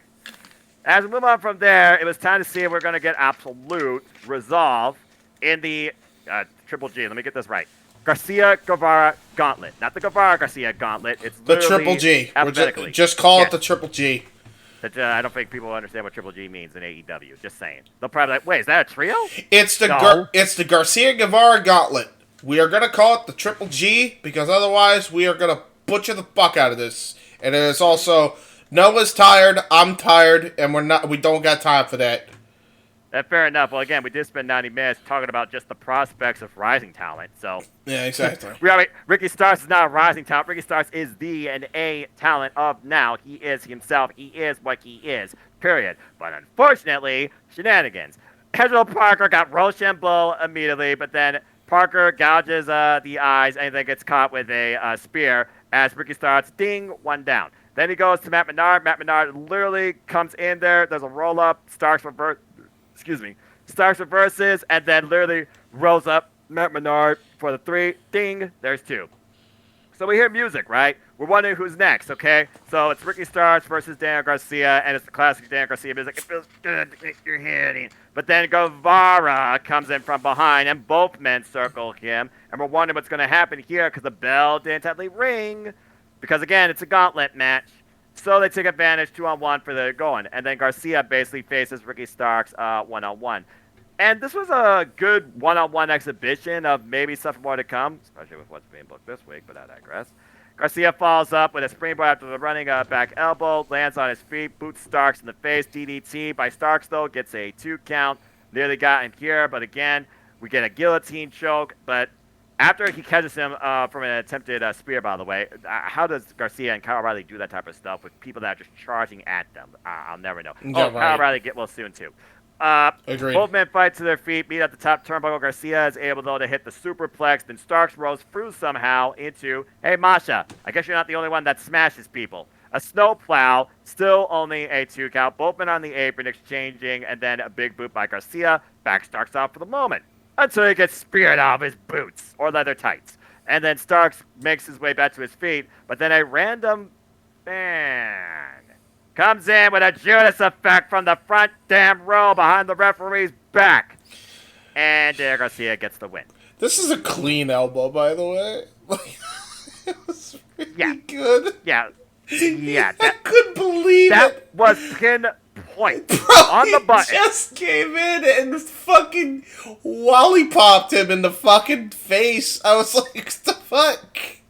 Hey, how's that stiff for you, James? Yeah, Damn. he's the painmaker. There you go. El Ocho made himself be known.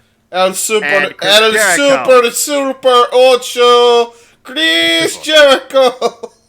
See, literally coming back from the Jericho cruise, because that's literally what they just was on, too. I actually might try that next year, by the way. We'll see. If not that, maybe 7 will be my lucky number. Either way, not much more to be said here. Garcia basically gets the win over Ricky Starks, and Jericho prevents Ricky Starks from facing him again. For now.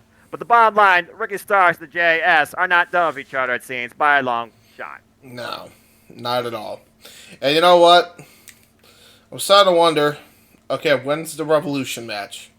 Because, like... That would be, you mean the paper. Okay, I see what you're please, trying just to get to it. Like, I want... You just feel like... Because it's like, what? Why does he need to continue this? He already got the win on Jericho, you know? On the very first Dynamite up this year on the new set, on the new AEW, but yes. Do we need to do this? Like, I don't know. Like, Well, there's a bit of foreshadowing, if that helps you. Where's the action? Rampage Where the fuck's it? Promo. I will say, by the way, we're not done with this. I'm telling you, Ashton Andretti's joining the JAS. Where the fuck has he been? Where has he been? I have no comment. Exactly. That's prime for he's joining the JAS. He's going to. which I'm not against, by the way. But he's joining the There's JAS. enough members in that freaking thing, James. Jeez. Hey, listen, tell that to Jericho. And by the way, it is a very sports entertainment thing to try to have way too many members. For professional wrestling. Yeah, and he already got the WWE element of sports entertainment. What, now he's just got to go to Vince Russo TNA, it's fine. Just put a bunch of random members, you know? That's why Anna JAS is a thing now, where she is very cringy. We haven't seen AJ and Ty Mello since the results of that street fight where they both got bludgeoned and lost to Will Nightingale and Ruby Soho. Kind of glad. Mainly in the fact of the match was good, but mainly in the Anna JAS gimmick was kind of rough. Not very entertaining, just overly annoying. She was bad. Like, everybody else was playing the roles perfectly. Like, everybody in that group was playing the role perfectly, except Anna J. Jungle Boy, please don't hurt me. Please. Right.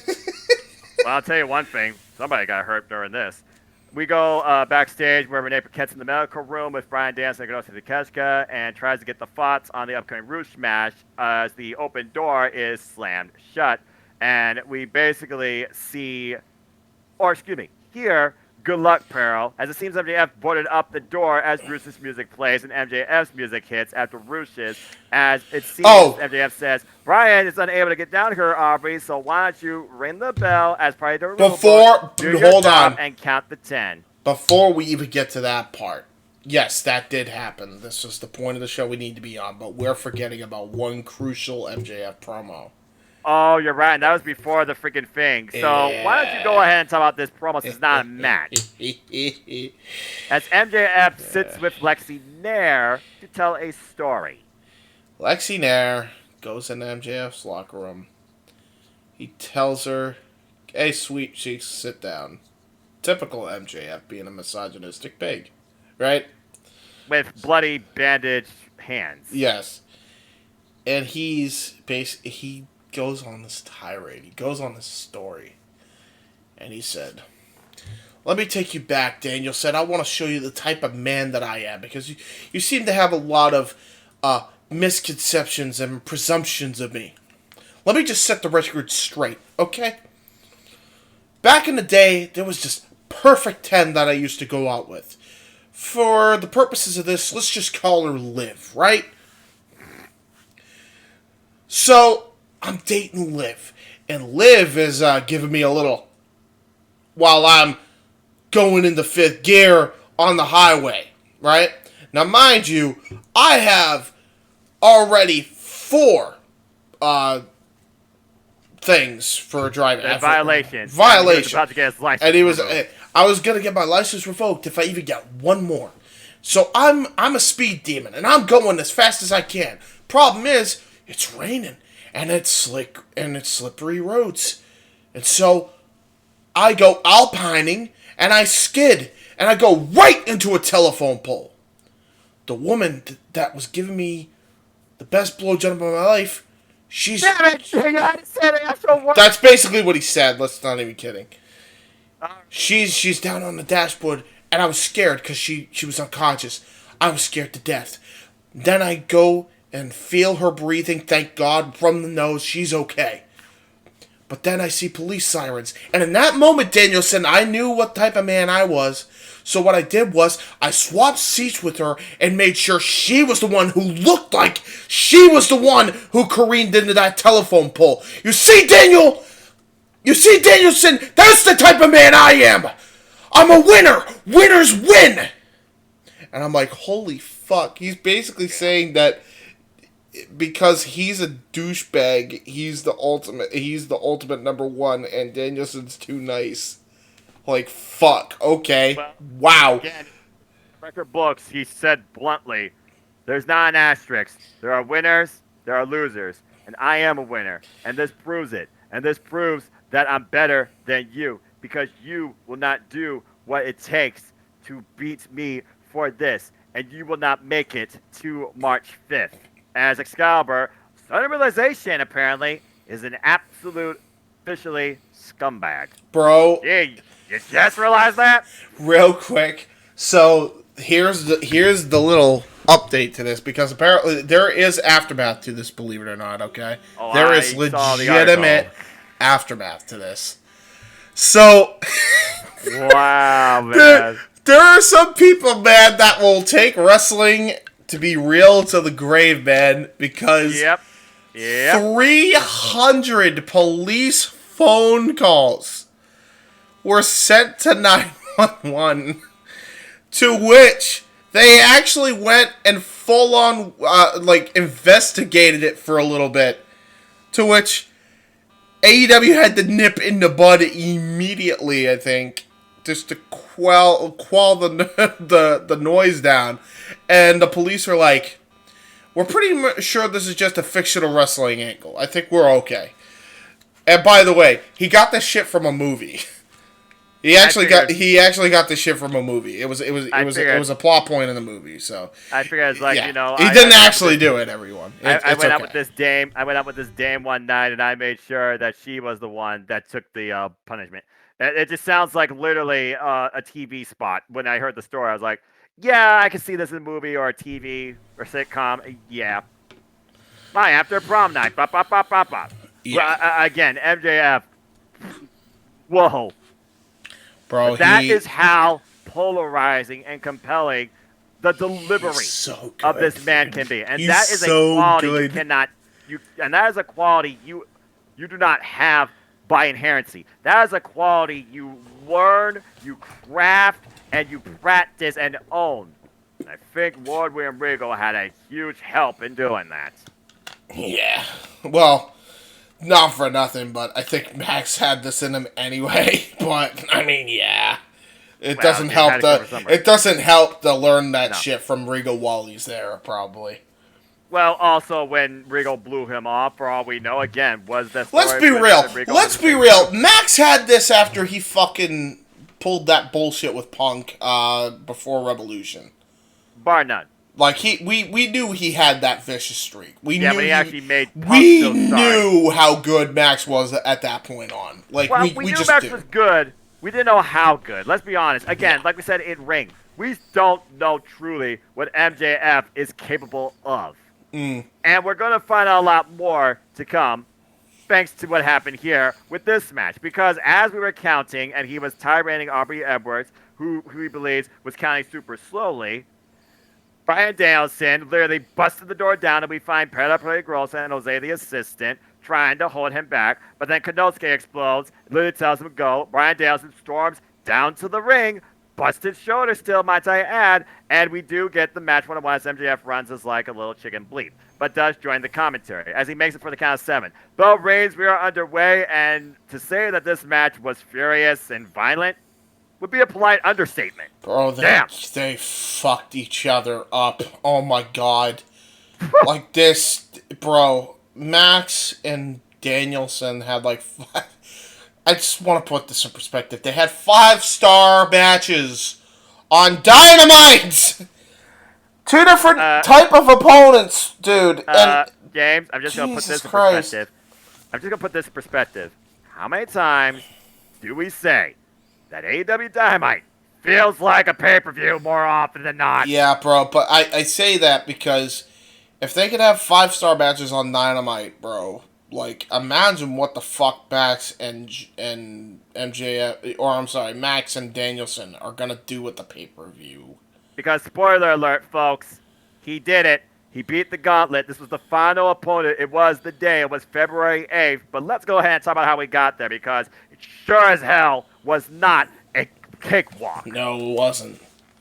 In the early going, there was big moves by Rush and a couple of splashes in the corner, and then a drop kick to the back of Bryan Danielson. As Danielson fights back with some chops, and you thought Danielson's chest was red before at one point. Roos made sure it was red and wanted his to be red even more. I don't think Roos's chest necessarily was as red as Bryan Danielson, but it definitely was worked over. Both men got what they wanted, because this is what Bryan Danielson welcomes. Rebound German suplex, then throws him to the outside, runs him into the guardrail, every direction imaginable, and then running drop kick to the face. Bryan Danielson is busted open badly, and I mean badly, on the outside. Crimson Mask. As we continue moving forward, he throws him into the guardrail face first, and then some running elbow strikes on a seated Bryan Danielson. But Bryan Danielson channels something and fights back, and then we get some ridiculous shots.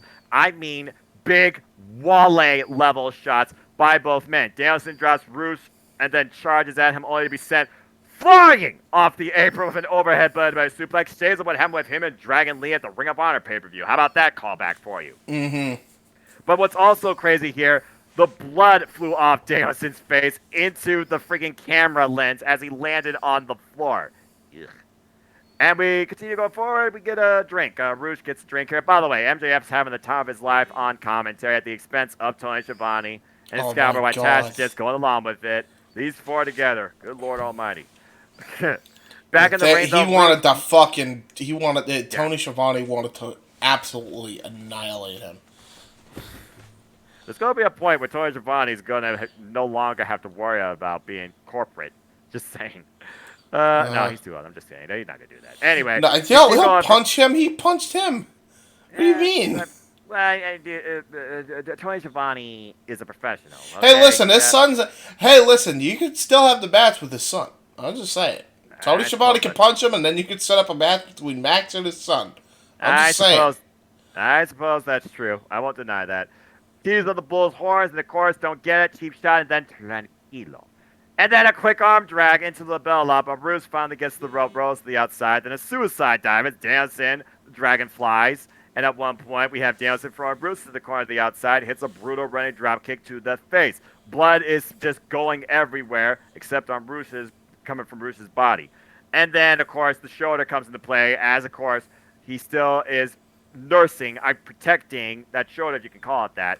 Rolls Bruce into the ring, missile drop kick, got the yes chances. Of course, he uses them as a kickback for a little while. Then we get some chops, and then he fires back. Brutal shots back and forth. This was the second of several exchanges. Overhead chops by Roos, though. Rocked Bryan Danielson where he freaking stood. And then he literally looks for the Bull's horn, but Danielson follows up with the running drop kick out of the corner. And a Superman punch by Roos into a straight dragon pile driver follow-up. Not enough to put down Bryan Danielson. I'm not sure Bryan Danielson's human. Again, the blood on every camera lens imaginable, including the RoboCam in the freaking corner. How about that? Continue again, looking for the Bull's horns, and then meets him in the middle of the ring with the Psycho knee. We thought that was it. Somehow Roos kicks out. What the hell? And then again, back to the exchange in the middle of the ring. And then you have I thought it was a goat, but excuse me, a dragon and a bull headbutting each other furiously in the middle of the damn ring. It's almost like Bryan Danielson went into Super Saiyan Mode Level 2. Bro, it scares me that he's still doing spots like this after all the concussions he's had. But it's like... But at the same time, holy shit, this match is crazy. Stereo headbutts, and Roos asking for more. Give me more, Perro! And okay, how about a palm strike? And then Roos literally takes a shot to the chin, and then Roos drops Danielson with a palm strike of his own. And then Danielson rolls through a German suplex, somehow, on his feet, not sure it was counting enough, and then finally runs in with another Psycho knee. 1, 2, Bryan Danielson is officially, after another brutally beautiful, if I could call it that, classic, the number one contender to the AEW World Heavyweight Championship. And or is MJF and here's the thing, or is he now? So they leave you with a little cliffhanger because Max rushes in, and Max continues the beat down on Danielson, and this is after hellacious weeks for Danielson, and this dude literally is wrenching on this arm. Security's coming in, still can't get him off. He is relentless with the salt of the earth armbar. He will not let go. By the time we get to commercial break, I think as they were on picture in picture, I saw some of the fight feed. He still had that on for like another good 2 minutes. And he was after. buying the hand too. He was making sure that if Bryan Danielson was going to try and make it to Revolution, he was going to be a one-armed man. MJF was apoplectic. He took down staff security guys while he was hobbling, because you did see his knee was bandaged on his weird whatever the hell suit that was, purple Burberry blend. Which is crazy because now they both have weak points, which I like. So yes, exactly. Danielson with the arm, MJF with the knee, and you know that's going to be the story of the match coming into Revolution. Like, that's going to be at interesting. least, it has to be part of the match story, to say the least. Because remember, James, for the first time ever, it is Maxwell Jacob Friedman versus Bryan Danielson for the AEW World Heavyweight Championship in the main event of AEW Revolution from the Chase Center, freaking March 5th, which we will call, of course, on the WWE Multiverse Media, in a 60-minute Iron Man match. And the whole point of this is Bryan Danielson's out to expose MJF for the fraud, the coward, the lack of a true professional wrestler he is. And like you said, we saw what MJF can tease us what he can do in the opener. But we also saw in the post-match here what MJF is willing to do to stay the AEW World Heavyweight Champion. This is not going to be a one-sided affair. This is going to be an all-out physical, taxing mental war, to say the least. And it's a first in AEW. It's going to be a hell of a match, man. This honestly, this could, I remember the last like great hour-long Iron Man match. It might have been Hunter and Rock, right? Yeah, it actually might have been that, because besides Kazuchika Okada and Kota Ibushi that went over a plus hour, I can't think of an hour-long Iron Man match, keyword hour-long, that really blew me away. This could be it. This genuinely could be here, like right now. This is gonna be a hell of a fucking match, man. And the twists and turns they're taking us on, man. Like, you know, people don't realize like how good this build is getting. You know, because a lot of the attention is on how good the Mania build is, and rightfully so, by the way. Yes. Revolution build's going pretty good too, man. You know what? I even said it on Twitter. Both companies are doing good builds, and it's exciting. And it's happy. It makes me a happy James, because everybody's doing well, except for the NWA, which makes James sad, kinda. But everybody else is doing good, and that makes James very, very happy. There you go. And again, as we finally come back from the commercial break, and we do learn a bit more of the fallout from that on Rampage, we proceed with the continuation of pay-per-view level classics, as it was time for the AEW Trios World Championship. Bro. As Top Flight and AR Fox took on, for the gold, the Elite. Nick and Matt Jackson, the Young Bucks, and Kenny by God Omega. I only got one thing to say before I try and break this down in a prompt way. AR Fox might be more rubber than Rey Fenix. Yeah, bro, like, Jesus. Like, it just... This match was PWG and AEW. Like, it was so fun, man. Thank you. It was so fun. I love this. I really love this. Dude. Aerial showcase of offense and agility and counter wrestling by all six men. AR Fox, MVP in my opinion. Yes, without a doubt. I mean, it's funny because, like, Dante's had his showcase. Darius had a little bit of a showcase of his own. Man, like, this was the showcase for AR Fox, if nothing else. He was unbelievable, dude. This close. Yeah. This close. I literally thought this close that we were going to see. Because the thing is, going into this, Young Bucks have never been in Top Flight in traditional tag team action. Top Flight beat the Young Bucks, most recently a tag team match, to get this in the first place. They also won the $300,000 We Free Kings Battle Royal, so they prove how effective they can be as a trio. Outlast the Blackpool Combat Club. And then you have the added elements of AR Fox and Kenny Omega to this whole foray, and it just brought so much more to this entire thing, where I felt like this was like 15 some odd minutes, but it went fast forward like 10 minutes, and I was on the edge of my seat. Yeah, man, like, they were crazy. They were crazy good here. It was unbelievable. Like, everybody shined here, but yeah, this was AR Fox's showcase match, man. Like, he went crazy. Absolutely. Once he was sad, it was an AR Fox show. That's just simple as that. AR Fox definitely, like, is he even under contract, or is he just on Tier 0 and helping out with Top Flight for the Trios division? Like, because I'm pretty sure we saw an all-league graphic for him. I'm pretty sure. Okay, good. Yeah, because this should be the trio going forward for Top Flight. Top Flight should be a trio, and AR Fox should be the head man. Like, this dude completes that whole package. Seriously. bar none. And by the way, hell of a promo, by the way. If you've seen his GCW work, AR Fox is a hell of a promo. So, I'm not saying, like, Martin can't cut a good promo either, Dante specifically, but, like, bro, AR Fox is another level. That was, like, the piece missing to that puzzle. Like, definitely like this. Bar none. I didn't even think about the promo work because we haven't seen AR Fox necessarily cut a promo in AEW. But since I have looked at a little bit of GCW in my downtime, I only have so much time, folks. Right. You do bring up a point because let's keep in mind a lot of these people in AEW they work in and out of GCW and other promotions too. You said PWG, hell, we just had the Battle of LA and we all know who was involved there. And the German Society made a surprise cameo appearance. Yeah. In full. Yeah, exactly. But I digress. So, yeah, let me go ahead and... Oh, Lord. So we start things off with the younger brothers, Nick and Dante, of course, exchanging and showing, okay, who can jump the highest. Drop Toho by Top Flight to get a 2-on-1 advantage, and then AR Fox basically is sending everybody gutbuster into a neckbreaker by the Young Bucks to Darius, and things just go off the rails, as expected. We go to the outside of the ring. There's double drop kick clothesline by Kenny Omega, takes out AR Fox.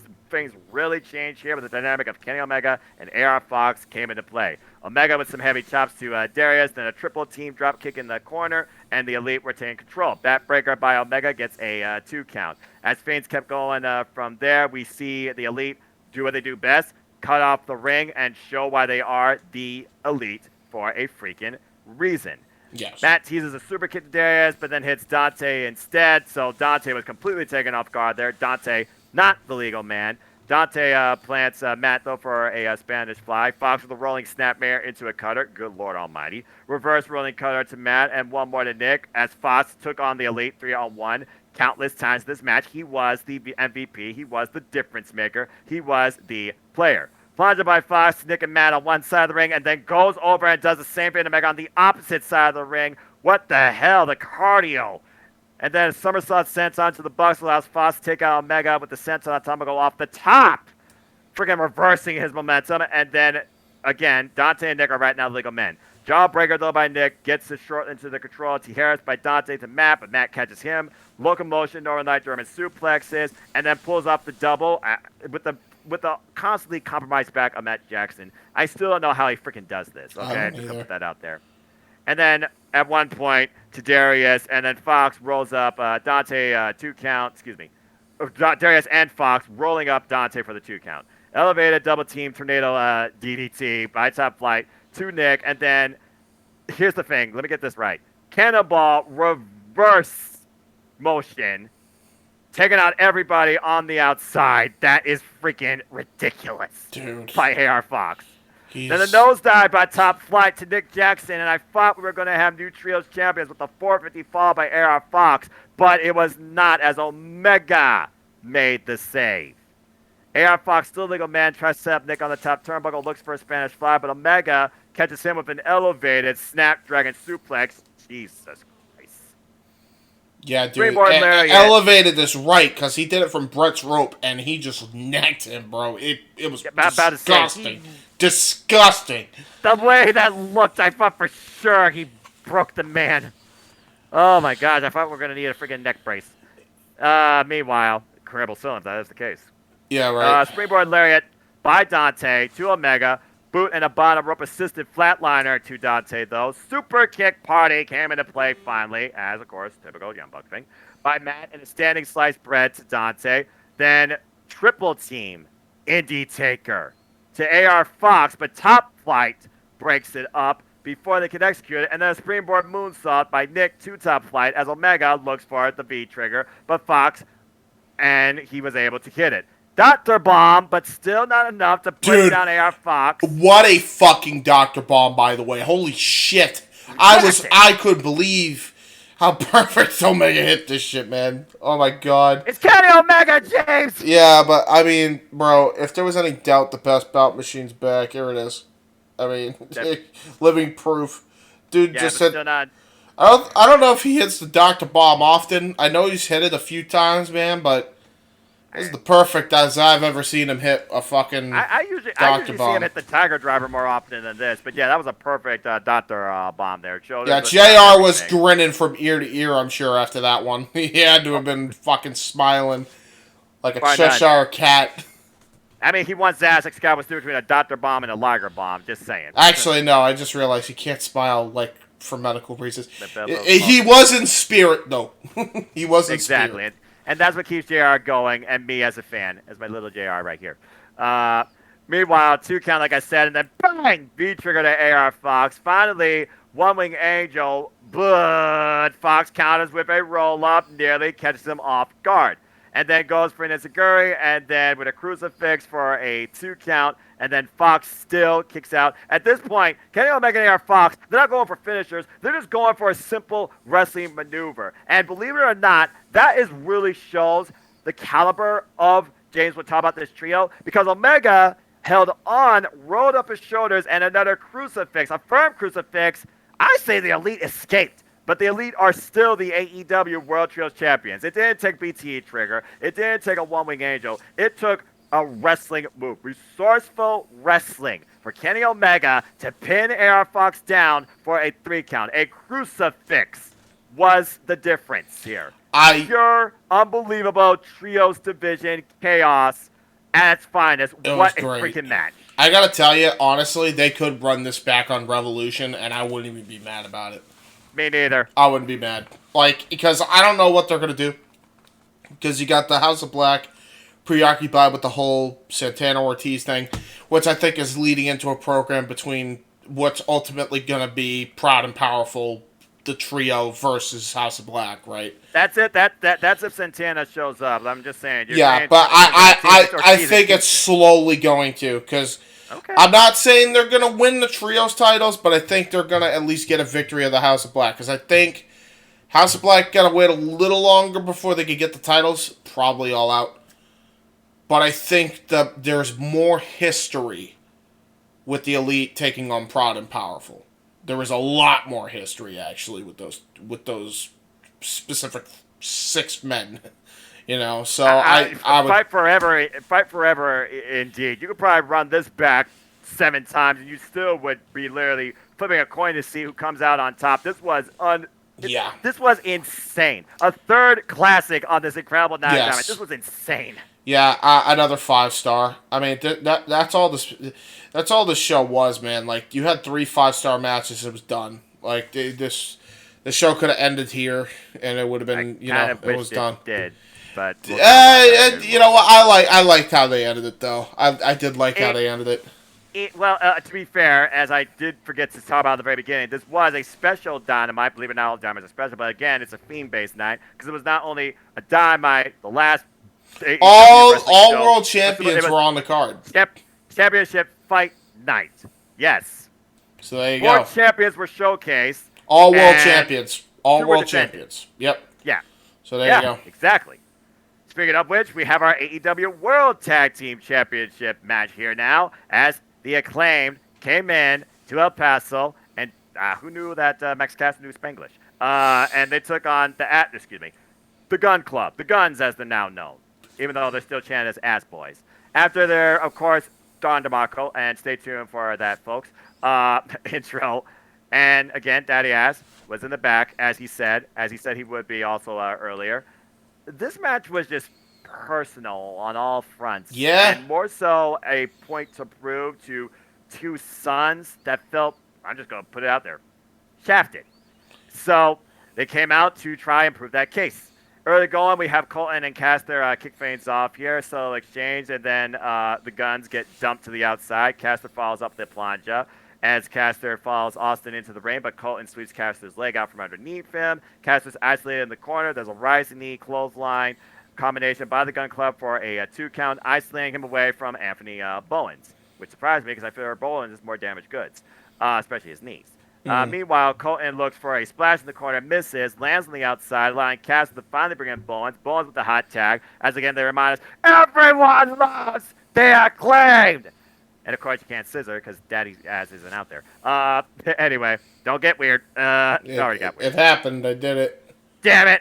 Anyway, We continue moving forward. Katara Crusher by Bowens. Look at that. Famous, folks. Just call it what it is. Super kick by Caster to call in clothesline by Austin. Wait, no, Katara Crusher's a bulldog. Yeah. Why are they calling it a Katara Crusher? It's a Fairmaster. Hold on.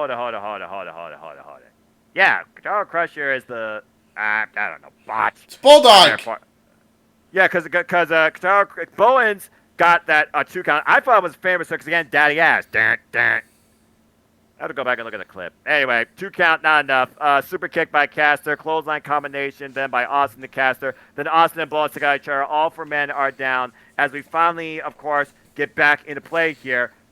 That was one of the most ridiculous ref bumps I've ever seen as far as selling goes, too. That ref got decked with that rolling elbow strike. Stephon Smith, wide-eyed, freaking loses balance, rolls through the ropes to the outside of the ring, to the floor. He was out of the picture for a long time. What a great bump. What a great ref bump, honestly. And they don't do them often, by the way. No, they don't.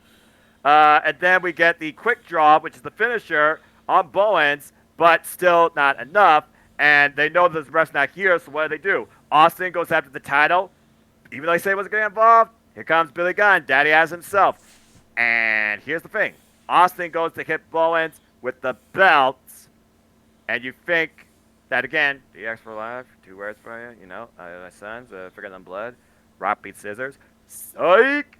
Billy Gunn prevents that from happening as he throws Caster out of the way, which enables Colton to basically get some long overdue, probably pent-up revenge and frustration, decking his own father with the tag title.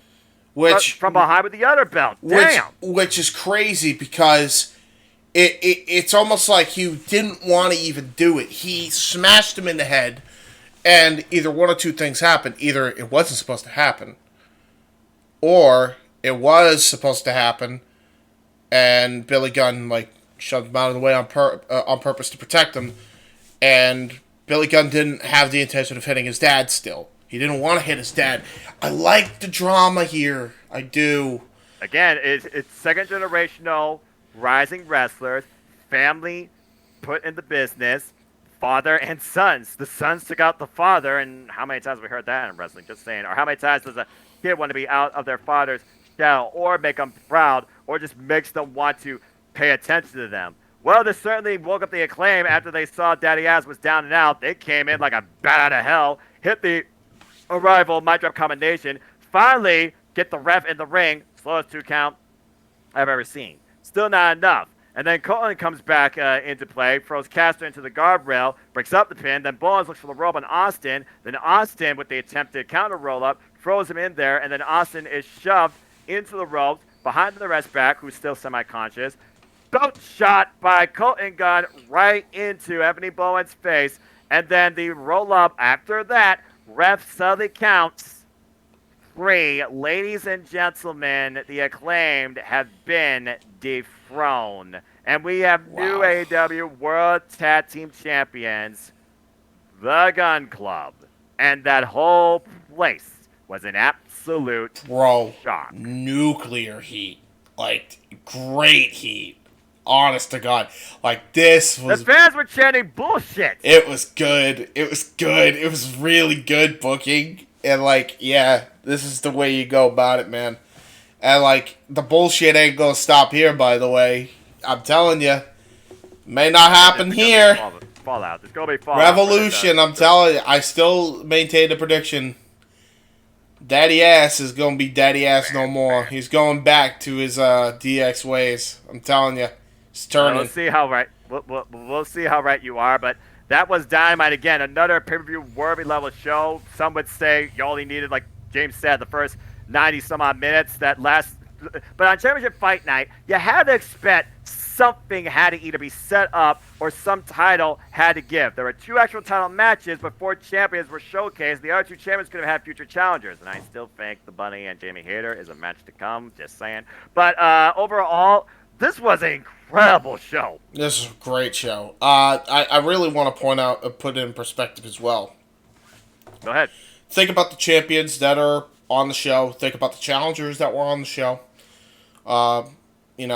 With the exception of the Elite, with the exception of Jericho, who did a cameo practically, and with the exception of Rush and Danielson, everybody was in their AEW original. 20s. Everybody was young. Everybody was fresh. MJF, the world champion, fighting upstart Konosuke Takeshita. Freaking Jamie Hayter. Taking on the the bunny. world champion, taking on the bunny, looking good doing it, even though, rough botch, but still, Jamie Hayter, the world champion, looking dominant. As he should, damn it. Freaking Ricky Starks and Daniel Garcia, and you could even throw Matt Menard and Angela Parker for the comedic element in there. They're in their, all of them are in their 20s or barely reaching 30, Yeah. Freaking, you look at the freaking trios match with God. AR Fox especially, and Dante and Darius Martin. They all look tremendous. And then you got the Gun Club and the Acclaimed. I mean, holy shit. How young are these fucking guys? And both of them were tag team champions in what? They're not even freaking 20s?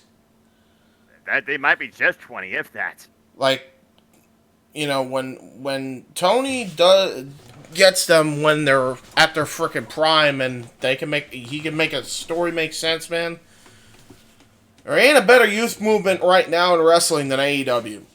Really isn't. I'm not saying WWE doesn't have some youthful guys, but man, I'd argue to say that AEW does it better in that department. But still, man, that's really good for the industry, because that can only mean bigger things going forward, especially for second generation stars and just for young stars in the business in general. Well, and it goes to show that the business ain't going away anytime soon. It's only going to continue to thrive, but maybe it will get overpopulated, and we'll just have to see how that's handled. Right. Yeah, As true. we move on to the end of the week, keep it as short, sweet, and simple. The Rage continued on Rampage. Fun trios opener with Jon Moxley, Wheeler Yuta, and Claudio Castagnoli versus the Butcher and the Blade. No Bunny. Again, Bunny, hope you're okay. You seem to be in good spirits with what I just saw, so that's what's most important. Looking forward to your next match. But Superbad grew up in LB4, of course, in her husband's quarter, Kip Sabian. And, I mean, what do you expect? It's a 6-person trios opening melee with violent, angry men and somebody that is about embracing the change. Kip Sabian, again, showcasing that unorthodox character, calling for the fight. The one thing I take away from this, I need Claudio Castagnoli versus the Butcher. Okay? Yes. Give me Yes. that. Yes. Give me that. By the way, Now, the trio is coming together with Kip Sabian with the Butcher and the Blade as well. I'm really enjoying that. It was the Bunny and Kip and the Butcher and the Blade together in the first place. Yeah, true. So, I mean, it's going to be really good. I'm enjoying what they're doing when it comes to that team in particular. And it's funny that on Elevation, it was the Butcher and the Blade versus, frickin' Blackpool Combat Club. Or, no, it was Top Flight, you're right. Well, they also did face Blackpool Combat Club too, so you're right. But, man, this was just a fight, man. This was just a slugfest, and I loved it. I love the fact that it also kicked off with Wheeler Yuta and Kip Sabian. Yuta, who has come so much into his own since joining Blackpool Combat Club, by the way. And he and Sabian had a good exchange there. Comes in with a unique stunner and corner senton. And then we got the Butcher, who comes in with the knee trots. I love that. Mm-hmm. And then literally Jon Moxley comes in for his own piece of the fight and a piece of the Butcher. And then Penelope Ford, she plays a distraction at one point as Claudio comes into play with European uppercuts, takes control, more uppercuts, giant swing attempt, and Kip Sabian jumps in to prevent that from happening. Gets swung himself, and then the Blade comes in with a sneaky roll-up because, again, the Blade's got a lot of velocity with his intensity. I love how intense the guy is. And then we got a sharpshooter as Butcher looks to try and break that up, kicking Claudio countless times in the face. He finally forces the break. Butcher and Blade look for the double team. They hit it and get a 2 count. Wheeler comes in, that'll break the pin. Then Claudio with almost attitude adjustment-esque type of maneuver here for a 2 count as Yuta hits the rocket launcher to the floor. And Sabian springboards into a cutter from Moxley, and then a European uppercut from Claudio. European uppercut, straight up European uppercut. Bang! Good night, Blade. You're out. Yeah, I mean, great match. And I'm glad the Fun 6-man chaos for an opening. Glad the pop-up European uppercut, very European uppercut as it's called, finally got a W! About goddamn time! Finally! Fair point. Maybe they'll finally make minor moves, actual finishers. I think every move of Mr. Swiss Superman should always be a finisher, okay? Every one of his signatures is a finisher. His finishers are signatures. So they're all piece of the pot. Just make them all finishers at this goddamn point. He can finish you with any one of these moves. Do it. Okay, cool. All right, well, and also, again, Butcher versus Claudio Castagnoli. Although Kip Sabian versus Will Yuta would be an interesting match, too, for the Ring of Honor title. Ooh, that's a good shout. Yeah, good shout. And give the Blade a chance at something. Seriously. Yeah, throw him a bone. Blade versus John Silver, #1 contender. Yeah, there you go. Yeah, that's how you make something. Meanwhile, speaking of making something, Darby doesn't know what next, but he's a man of his word as he moves on from the TNT title. Sting says that he and him are going to go out in a blaze of glory. I fear to know what that actually means. But all we know is when it happens, it will be showtime. To be continued. Sting and Darby Allin. I'm confused Where by we go that. from here? I will say I'm confused by that because they did this and it's like, okay, cool, but we know that you're going to film with Tony Hawk, so Right. that's what that. So, I mean, that's why you got written not off. everybody. Not everybody may know that. Who's to say What? that film's gonna have But fire? but was it even needed? Like, did you need that? I know Darby's a tough son of a bitch, but dude, he took a muscle buster on plywood. Yeah, but he is 50% human. He only felt half of it. Fair. It's fair. And plus, Sting and Darby Allin, as we saw in the video package, are literally coming off tag alongside the Great Muta in his last match ever. Bye bye Muta. There you go. Which again, crazy. Ricky Starks cuts a promo backstage. As I was talking about a little bit of foreshadowing, he has set up a match with him and Derek Garcia this week, aka next week, on AEW Rampage, which, by the way, special start time, it is AEW Rampage Grand Slam edition on 7 p.m. Eastern Standard Time this Friday due to the NBA. When is that? Oh, 7 p.m. Eastern this time? Yeah. I this see. Friday. Okay, cool. So, set your clocks accordingly, folks. And Derek Garcia and Ricky Starks have been made official to go one-on-one. Meanwhile, Impractical Jokers have put a baseball bat hostage, and the Jericho Society put them through a table. What the Derek fuck has was... bat back. I'm sorry, what the fuck was this? I have no idea. Like, why? I can only assume that Q and Murr were like, we want to take a table butt because they're crazy sons of bitches. Well, yeah, there may be that. That may have been that. Or, anyway, They we'll took bumps. They went through tables. Why? That Slamity cameo? I don't freaking know. Bro, they were getting their asses kicked. Dude, it was Yeah. mafioso levels, too. Like, Jericho, the way he... I will say Jericho's delivery on the mafioso shit was kind of cool. But what the fuck? Well, anyway, that's the thing. Jericho got his bat back. Don't take Jericho's property. And watch Impractical Jokers, because they're fun. Yeah, I'll give you that. Again, there you go. Got cross promotion. Dustin Rhodes gave a Corporate synergy, Noah, come on. Yeah, I know. But words.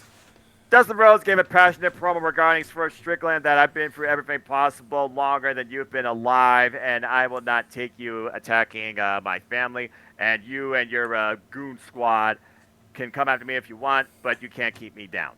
And then the two... Hey, guys, knocked down. Hey, that's again.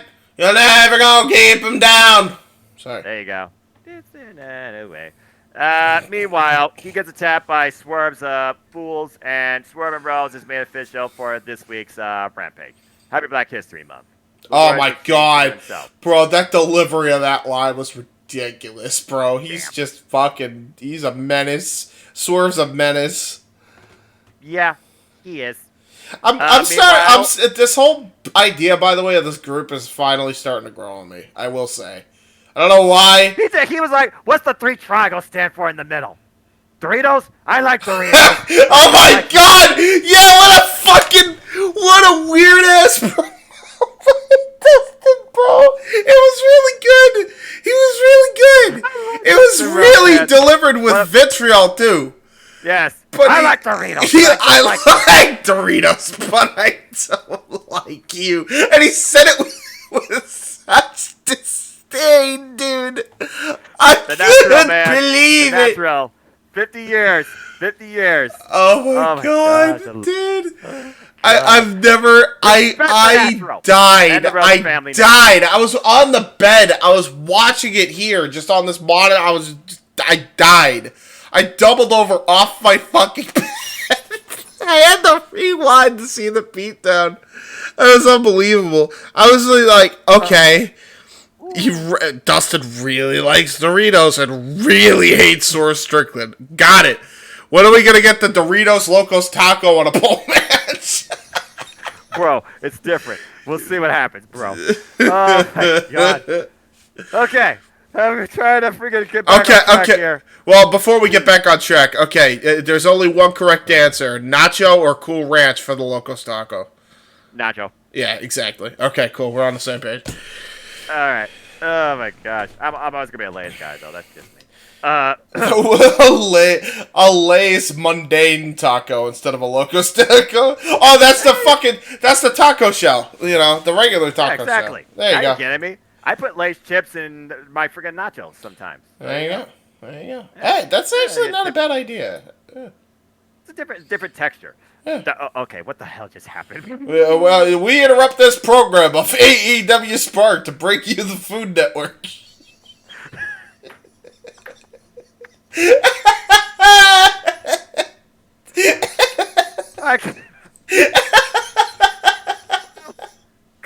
Considering what the next two matches were, that's more entertaining than these two things were. Oh boy. Soho, here's the Destination Unknown. Oh, the freaking Marina Shafir. Oh, and thank God. I'm so glad you skipped this. The match is made official. Oh, God. As we still try and figure out where the hell Ruby Soho stands, as Saraya and Tony Storm are attacked by Jamie Hayter and Steinberger DMD on the entranceway. Triple Threat made official. We're finally going to see Ruby Soho versus Steinberger DMD versus Tony Storm. I feel we're finally going to know where Ruby Soho lies. I swear to God, if Ruby joins Saraya and Tony Storm and Tony calls them the Punk Rock Express, I'm going to be bullshit. Because I came up with that name long before. On the air during a Journey of Wrestling Let's Play series. There is no way that he calls him that if Tony turns heel, if Ruby turns heel and joins with Tony and Saraya, and if he calls him this, I'm going to be pissed. All right, fair enough. Well, I'm calling it now. It's gonna happen. Watch. You know what? You very well could be right. I don't think this man was pissed, but this man's always ready for excite and a fight. As we got them boy, Mark Briscoe, backstage with Lexi Nair, who talks about he's gonna have a match at AEW Dynamite, and we find out who his opponent is. As Smart Mark Sterling looked to invest in getting Mark Briscoe more money. Basically shaming him being a low-down chicken farmer, and he was going to take that. And then a ghost of Briscoe's RH past comes into play. Hey, Josh Wood, how you been, boy? And basically, we got a one-on-one. It's Mark Briscoe versus Josh Woods on AEW Dynamite. ROH rivalry renewed. This should be interesting. It's going to be interesting, man, but this whole... I gotta say, like, can we get a partner for Mark, man? Like, it's dude, it's real. I know, but it's so sad. It's a reminder, and it makes The Mark Briscoe makes me happy though. Seeing him like this, he was happy and excited. He still had that face, as we all know. Yeah, I hope he's okay. No, for real, man. Like, yeah, I get it. I always feel bad because, like, you never know, man. Like, Tomorrow is never guaranteed. No, and he acts like Mark. Don't get me wrong. He's still Mark. He's still Mark Briscoe at heart. That's for sure. But what if he's like he that might be his only way to cope, and I hope he's getting help. Because, man... his family's got a lot of love and support behind them, including all of AEW. No, I know, but I mean, you still need therapy, dude. Like, that's got to be rough to go through. I understand. Again, let's just spray and see what happens. All right, yeah, fair Jungle Boy enough. Jet Prairie blasts the Hollywood Hunk in the back of the. That's interesting. Jungle Boy Jet Prairie wins, not with the snare trap, but just a stiff shot to the back of the head. Okay. What was Hollywood. wait? What was that, by the way? It was an elbow strike to the back of the head. That's all it was. After a super kick and sliced bread. Cool. I'm cool with it. By the way, when are we gonna get the Christian Cancer Jungle Boy blow off? Is that ever gonna happen? I have no idea at this point, but we do know that Brian Cage is ready to reintroduce his Rage. Back from Winter is coming, as it looks like he's threatening him from the stage. Where again, Jungle Boy Prairie, he has ambitions to only go after singles gold. Looks like he's going to go after a trios-based champ before he can go for that. Yeah, so true. We'll see what happens to that. And What? Again, Where's Luchasaurus at? I think he's still out injured from the freaking Full Gear because we haven't seen that steel cage match. Okay, so is he like legit injured or is he selling the injury?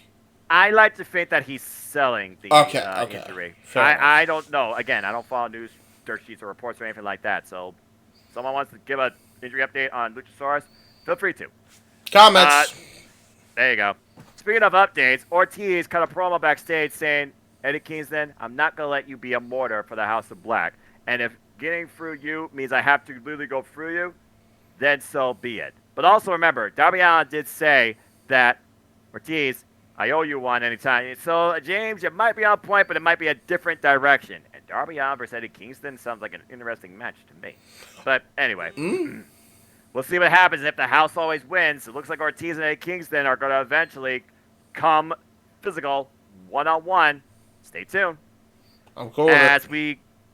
There's not much more to say about that. There was a little bit more to say here as we have an apoplectic Heyman Page with, of all people, Renee Paquette, and he's a bit annoyed, but also anxious. He's like, the two men of AEW, John Moss and Heyman Page. That's the blow-off to rubber. Just a cheap win, a cheap roll-up. John Moss is not happy about that. I'm not happy about that. Or how do you feel about this? And it looked like he was about to tirade Renee Paquette, but oh my God. Before it, where it's like, okay, so I was genuinely uncomfortable. They did a very good job making it uncomfortable. I never felt so happy to see Kip Sabian in my life. I was like, oh, thank God. Okay, it's not as awkward anymore. Well, Renee, again, such a professional. You saw her set her body language and stuff like that. And yeah, as Kip Sabian says, lovely to see you, Renee.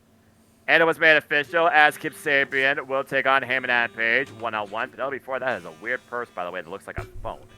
And we also learned, based on the continued beatdown that we saw from Los Fashion Ingobernables, well, didn't see, actually, excuse me, but that's actually what happened, James, on Dynamite to Bryan Danielson. It was John Moxley and Claudio Castagnoli that came to Bryan Danielson's aid, and it is now official in Laredo. It is Texas Tornado tag team action between John Moxley and Claudio Castagnoli versus Rush and Pedro Pelagrosa. I don't think it takes a rocket science to see who's going to win this all-out war, but this is going to be fun to watch.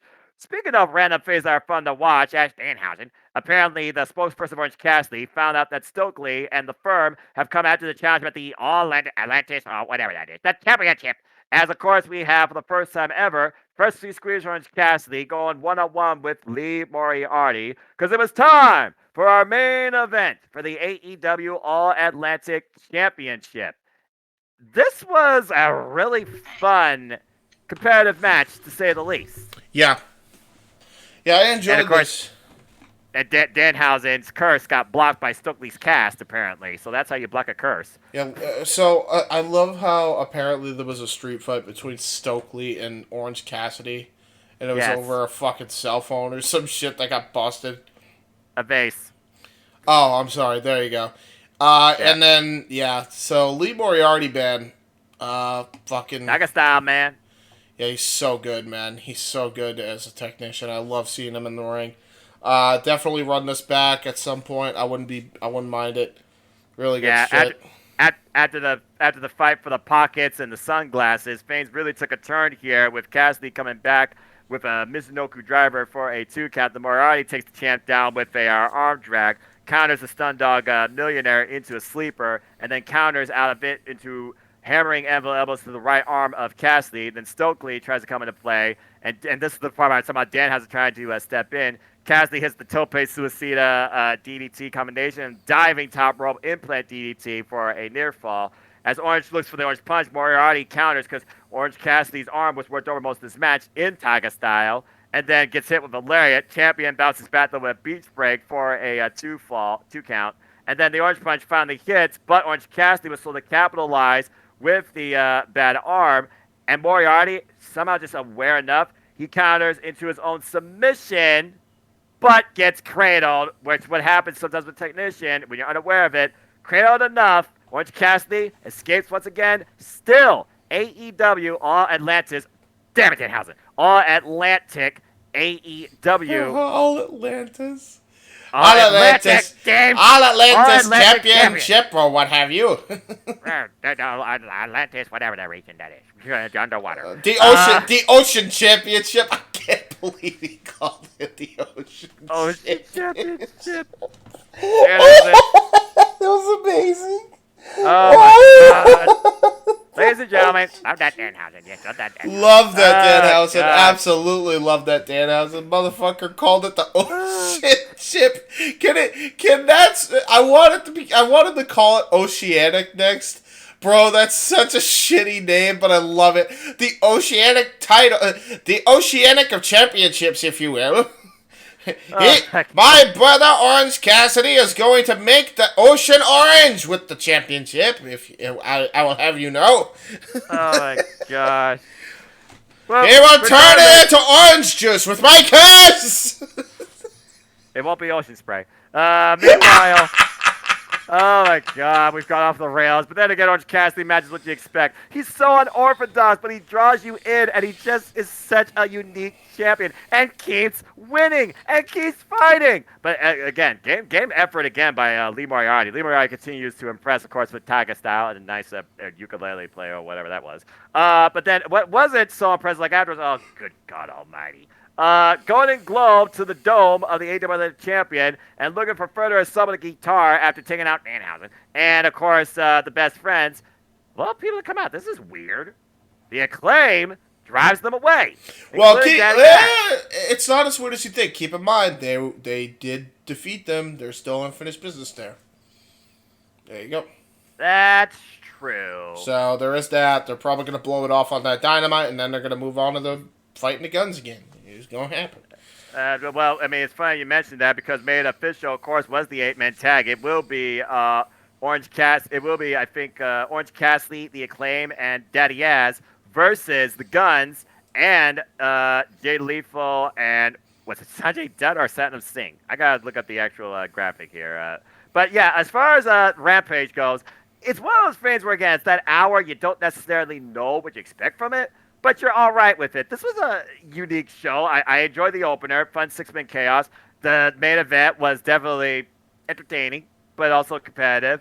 And for what it was worth, it was a fun hour of pro wrestling, as I now give you the Excalibur rundown before we close things out here. As, of course, AEW Dynamite is mere hours away as we approach Wednesday. MJF is contractually obligated to show up in Laredo, Texas. Wardlow will have a sit-down interview with good old JR Jim Ross. Renee Paquette will speak with Adam Cole, no doubt on an update. Brian Cage looks for revenge against Struggle Boy Jack Perry. Mark Briscoe and Josh Woods renew a Ring of Honor rivalry going one-on-one action. Heyman Adam Page faces Kip Sabian. Tony Storm faces Ruby Soho and Dynamite DMD in triple threat action. We, of course, have Texas Tornado Tag with John Moxley and Claudio Castagnoli versus Los Factions, Tino Nobles, Rouge and Preston Vance. And, of course, 8-man tag team match. It's Orange Cassidy, the Acclaim, and Daddy Ass taking on Jeff Jarrett, Jay Lethal, Satnam Singh, and Sanjay Dutt. And all this ahead and more to be announced on AEW Dynamite this coming week. An AEW Rampage Grand Slam special start time, 7 p.m. Standard Time. Already booked. We have Shane Strickland versus the Natural Dustin Rhodes. And we also have Daniel Garcia versus Absolute Ricky Starks one-on-one. Stay tuned for more. And that's what's ahead this week on AEW. But that is pretty much everything that happened last week in All Elite Wrestling. Whew. I enjoyed this week, man. This is a fun week of AEW content. Wrestling is good, man. Wrestling's good. Raw was good. AEW was good. All the shows were good. Everything's fine. Main event was there, and so was Level Up. They did it. They exist for what they're worth. I will. But as far I will say AEW does see shows better than WWE does. I They think just, they get a bigger audience too. well, yeah, but like they do it better. You just Well, do it. I mean, it's apples to oranges. It's always going to be a subjective conversation. Well, But level, as yeah, somebody that looks at both, I will say main event has gotten better. Level up is just developmental shows. Yeah, so probably apples to oranges. yeah, but and again, everybody can go with what they want. But that being said, folks, we'd love to know what you thought of this show. Again, we gave a heavy dose of prospective insider interest in the first half, and then we took you on the main course through the main products of AEW Weekly, of course, Dynamite Rampage, and we'll continue to do so. Hey, it's more entertaining than a Monday Night Raw in full. They still can't figure out 3 hours for what it's worth. So hope you enjoyed it, and thanks for tuning in as we wrap up things here. Again, AEW, it gives you a little bit of everything, and Dynamite was a pay-per-view level show for 90 minutes worth, in my opinion. And Rampage, fun opener, cool close, cool main event, wacko ending. The middle need to do work. Yeah, a little bit. Yeah, I agree with that. And more Billy Starks and more DJ Naha and Ayagabaki, not bad. And I need to see Jericho Society versus the Outrunners. If nothing else, Fiend for Fiend. Yeah, yes. Specifically, we need to see 2.0 versus the Outrunners. Just please book it, please. Play the Thieves back to back and see which one suits you better. As a fan of Synthwave and 80s. Please have them do a mirror spot. Like their gimmicks are, even though they look drastically different. Their gimmicks are so fucking obnoxious that they do it. Please. Oh gosh. Well, at least Jericho Society wears white and gold and black. So, I mean, there's that. You mean the NXT current colors? Well, NXT is just white and gold. AEW is black, white, and gold. And according to MJF, he bleeds that for life. But we'll see if he still bleeds the same way after AEW Revolution. And honestly, with him contractually obligated, is he going to be suspended? Is he fined, if not already? Are he and Bryan Danielson going to come into contact with each other? Or is there going to be a no-contact clause put in play? Because we got a main event for Revolution, and I know Tony Khan's going to do every damn way possible to make sure it stays intact. I agree.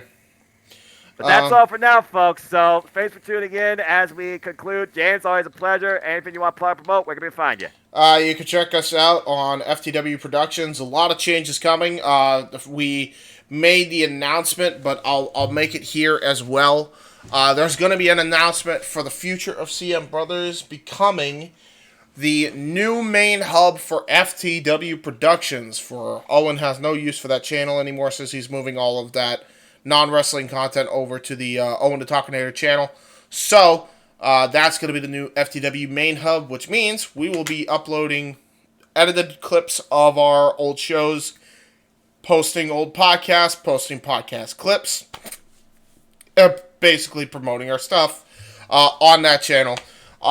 So that's what's coming up now. I figured I'd give a little spoiler, but I'm going to say it here since we're not going to really have much of a channel update as far as that stuff is concerned. But stay tuned for more on that on Owen's channel, on those side of things. And check out Owen the Talkinator, because Owen the Talkinator Studios is going to be launching as soon as next week with retro movie review series, Owen and AJ Talks, and Lion, and basically just movie reviews. We're also in talks with, I'm looking to see if we could get Statboy Sports Bar another home as well. We're seeing if we could actually put that on the Owen the Talkinator brand, because something else other than wrestling. He always likes to separate his wrestling and non-wrestling content, because that's Owen. So we're going to do that. Respect. So there you go with that. But yeah, stay tuned for everything coming up with Owen the Talkinator and all that shiznit. As well as you could check out the Butt Masters that we did on Casey's channel right here on the iCard. We did, myself and Noah, along with Mr. Saudio and Michael X, did Stable Wars. You can check out Mistress Audio's newest EAS. Listen to me. I've been listening to EAS and Arrows. You can check out her recent ASMR. Right here, it's a story read with a bunch of the voice actors of Weymouth Youth Wrestling that will be voice acting in the coming weeks or so. So stay tuned and be on the lookout for that. And speaking of which, check out Weymouth Youth Wrestling as well. And Don DeMarco's show coming up in the later portions of February, early March. We're going to be going on a Tech 9 binge. Features of Tech 9. Noah did say something about that as well. So yeah, check that out. Don DeMarco's show. If you haven't checked it out, episode 2 is up right now. You can check that out to refresh where we left off last. And let's see, is there anything else? I don't know. What else is there? Oh, Rundown is actually happening. So Rundown is happening after Mania. Officially confirmed by Owen himself with me. Rundown is happening right after Mania. So Noah, you want to come in? We could do it. We're gonna try to get everybody in. Timing, man, but you know what that's gonna be. That's gonna be an episode that worth a mile. Holy. Hey, you know what? We might as well just invite everybody we can. Fuck it. We're just gonna be talking about the Mania weekend and having a good time. We're just running down shit. We're not gonna because we already have these review shows for a reason. So Rundown is gonna be like slightly different. We're gonna kick the Rundown off from that point on. We're gonna do it every month and a half just to kind of give us some space. So be on the lookout for that. We're gonna have a good time. And that's pretty much all I got to plug. I don't think there's anything else to plug. If I did forget it, in the description. Hey. Again, they got the hub, so that's what matters the most. Always a pleasure, man. Good stuff. And folks, we hope that you enjoyed this edition of AEW Spark. Again, we're gonna keep our best diligence to keep this going on a weekly basis, whether it's recorded Tuesday, Monday night. It's all about flexible scheduling. But if you want to know more about me, know this, for I am just a simple man and a lifelong fan of professional wrestling, damn it! But I digress. Find me on Instagram. I'm so used to saying that because I'm barely ever on there. Oh, no! Again, I only believe pictures should tell a story. Post a picture if you have a story to tell. That's fair. So how's that?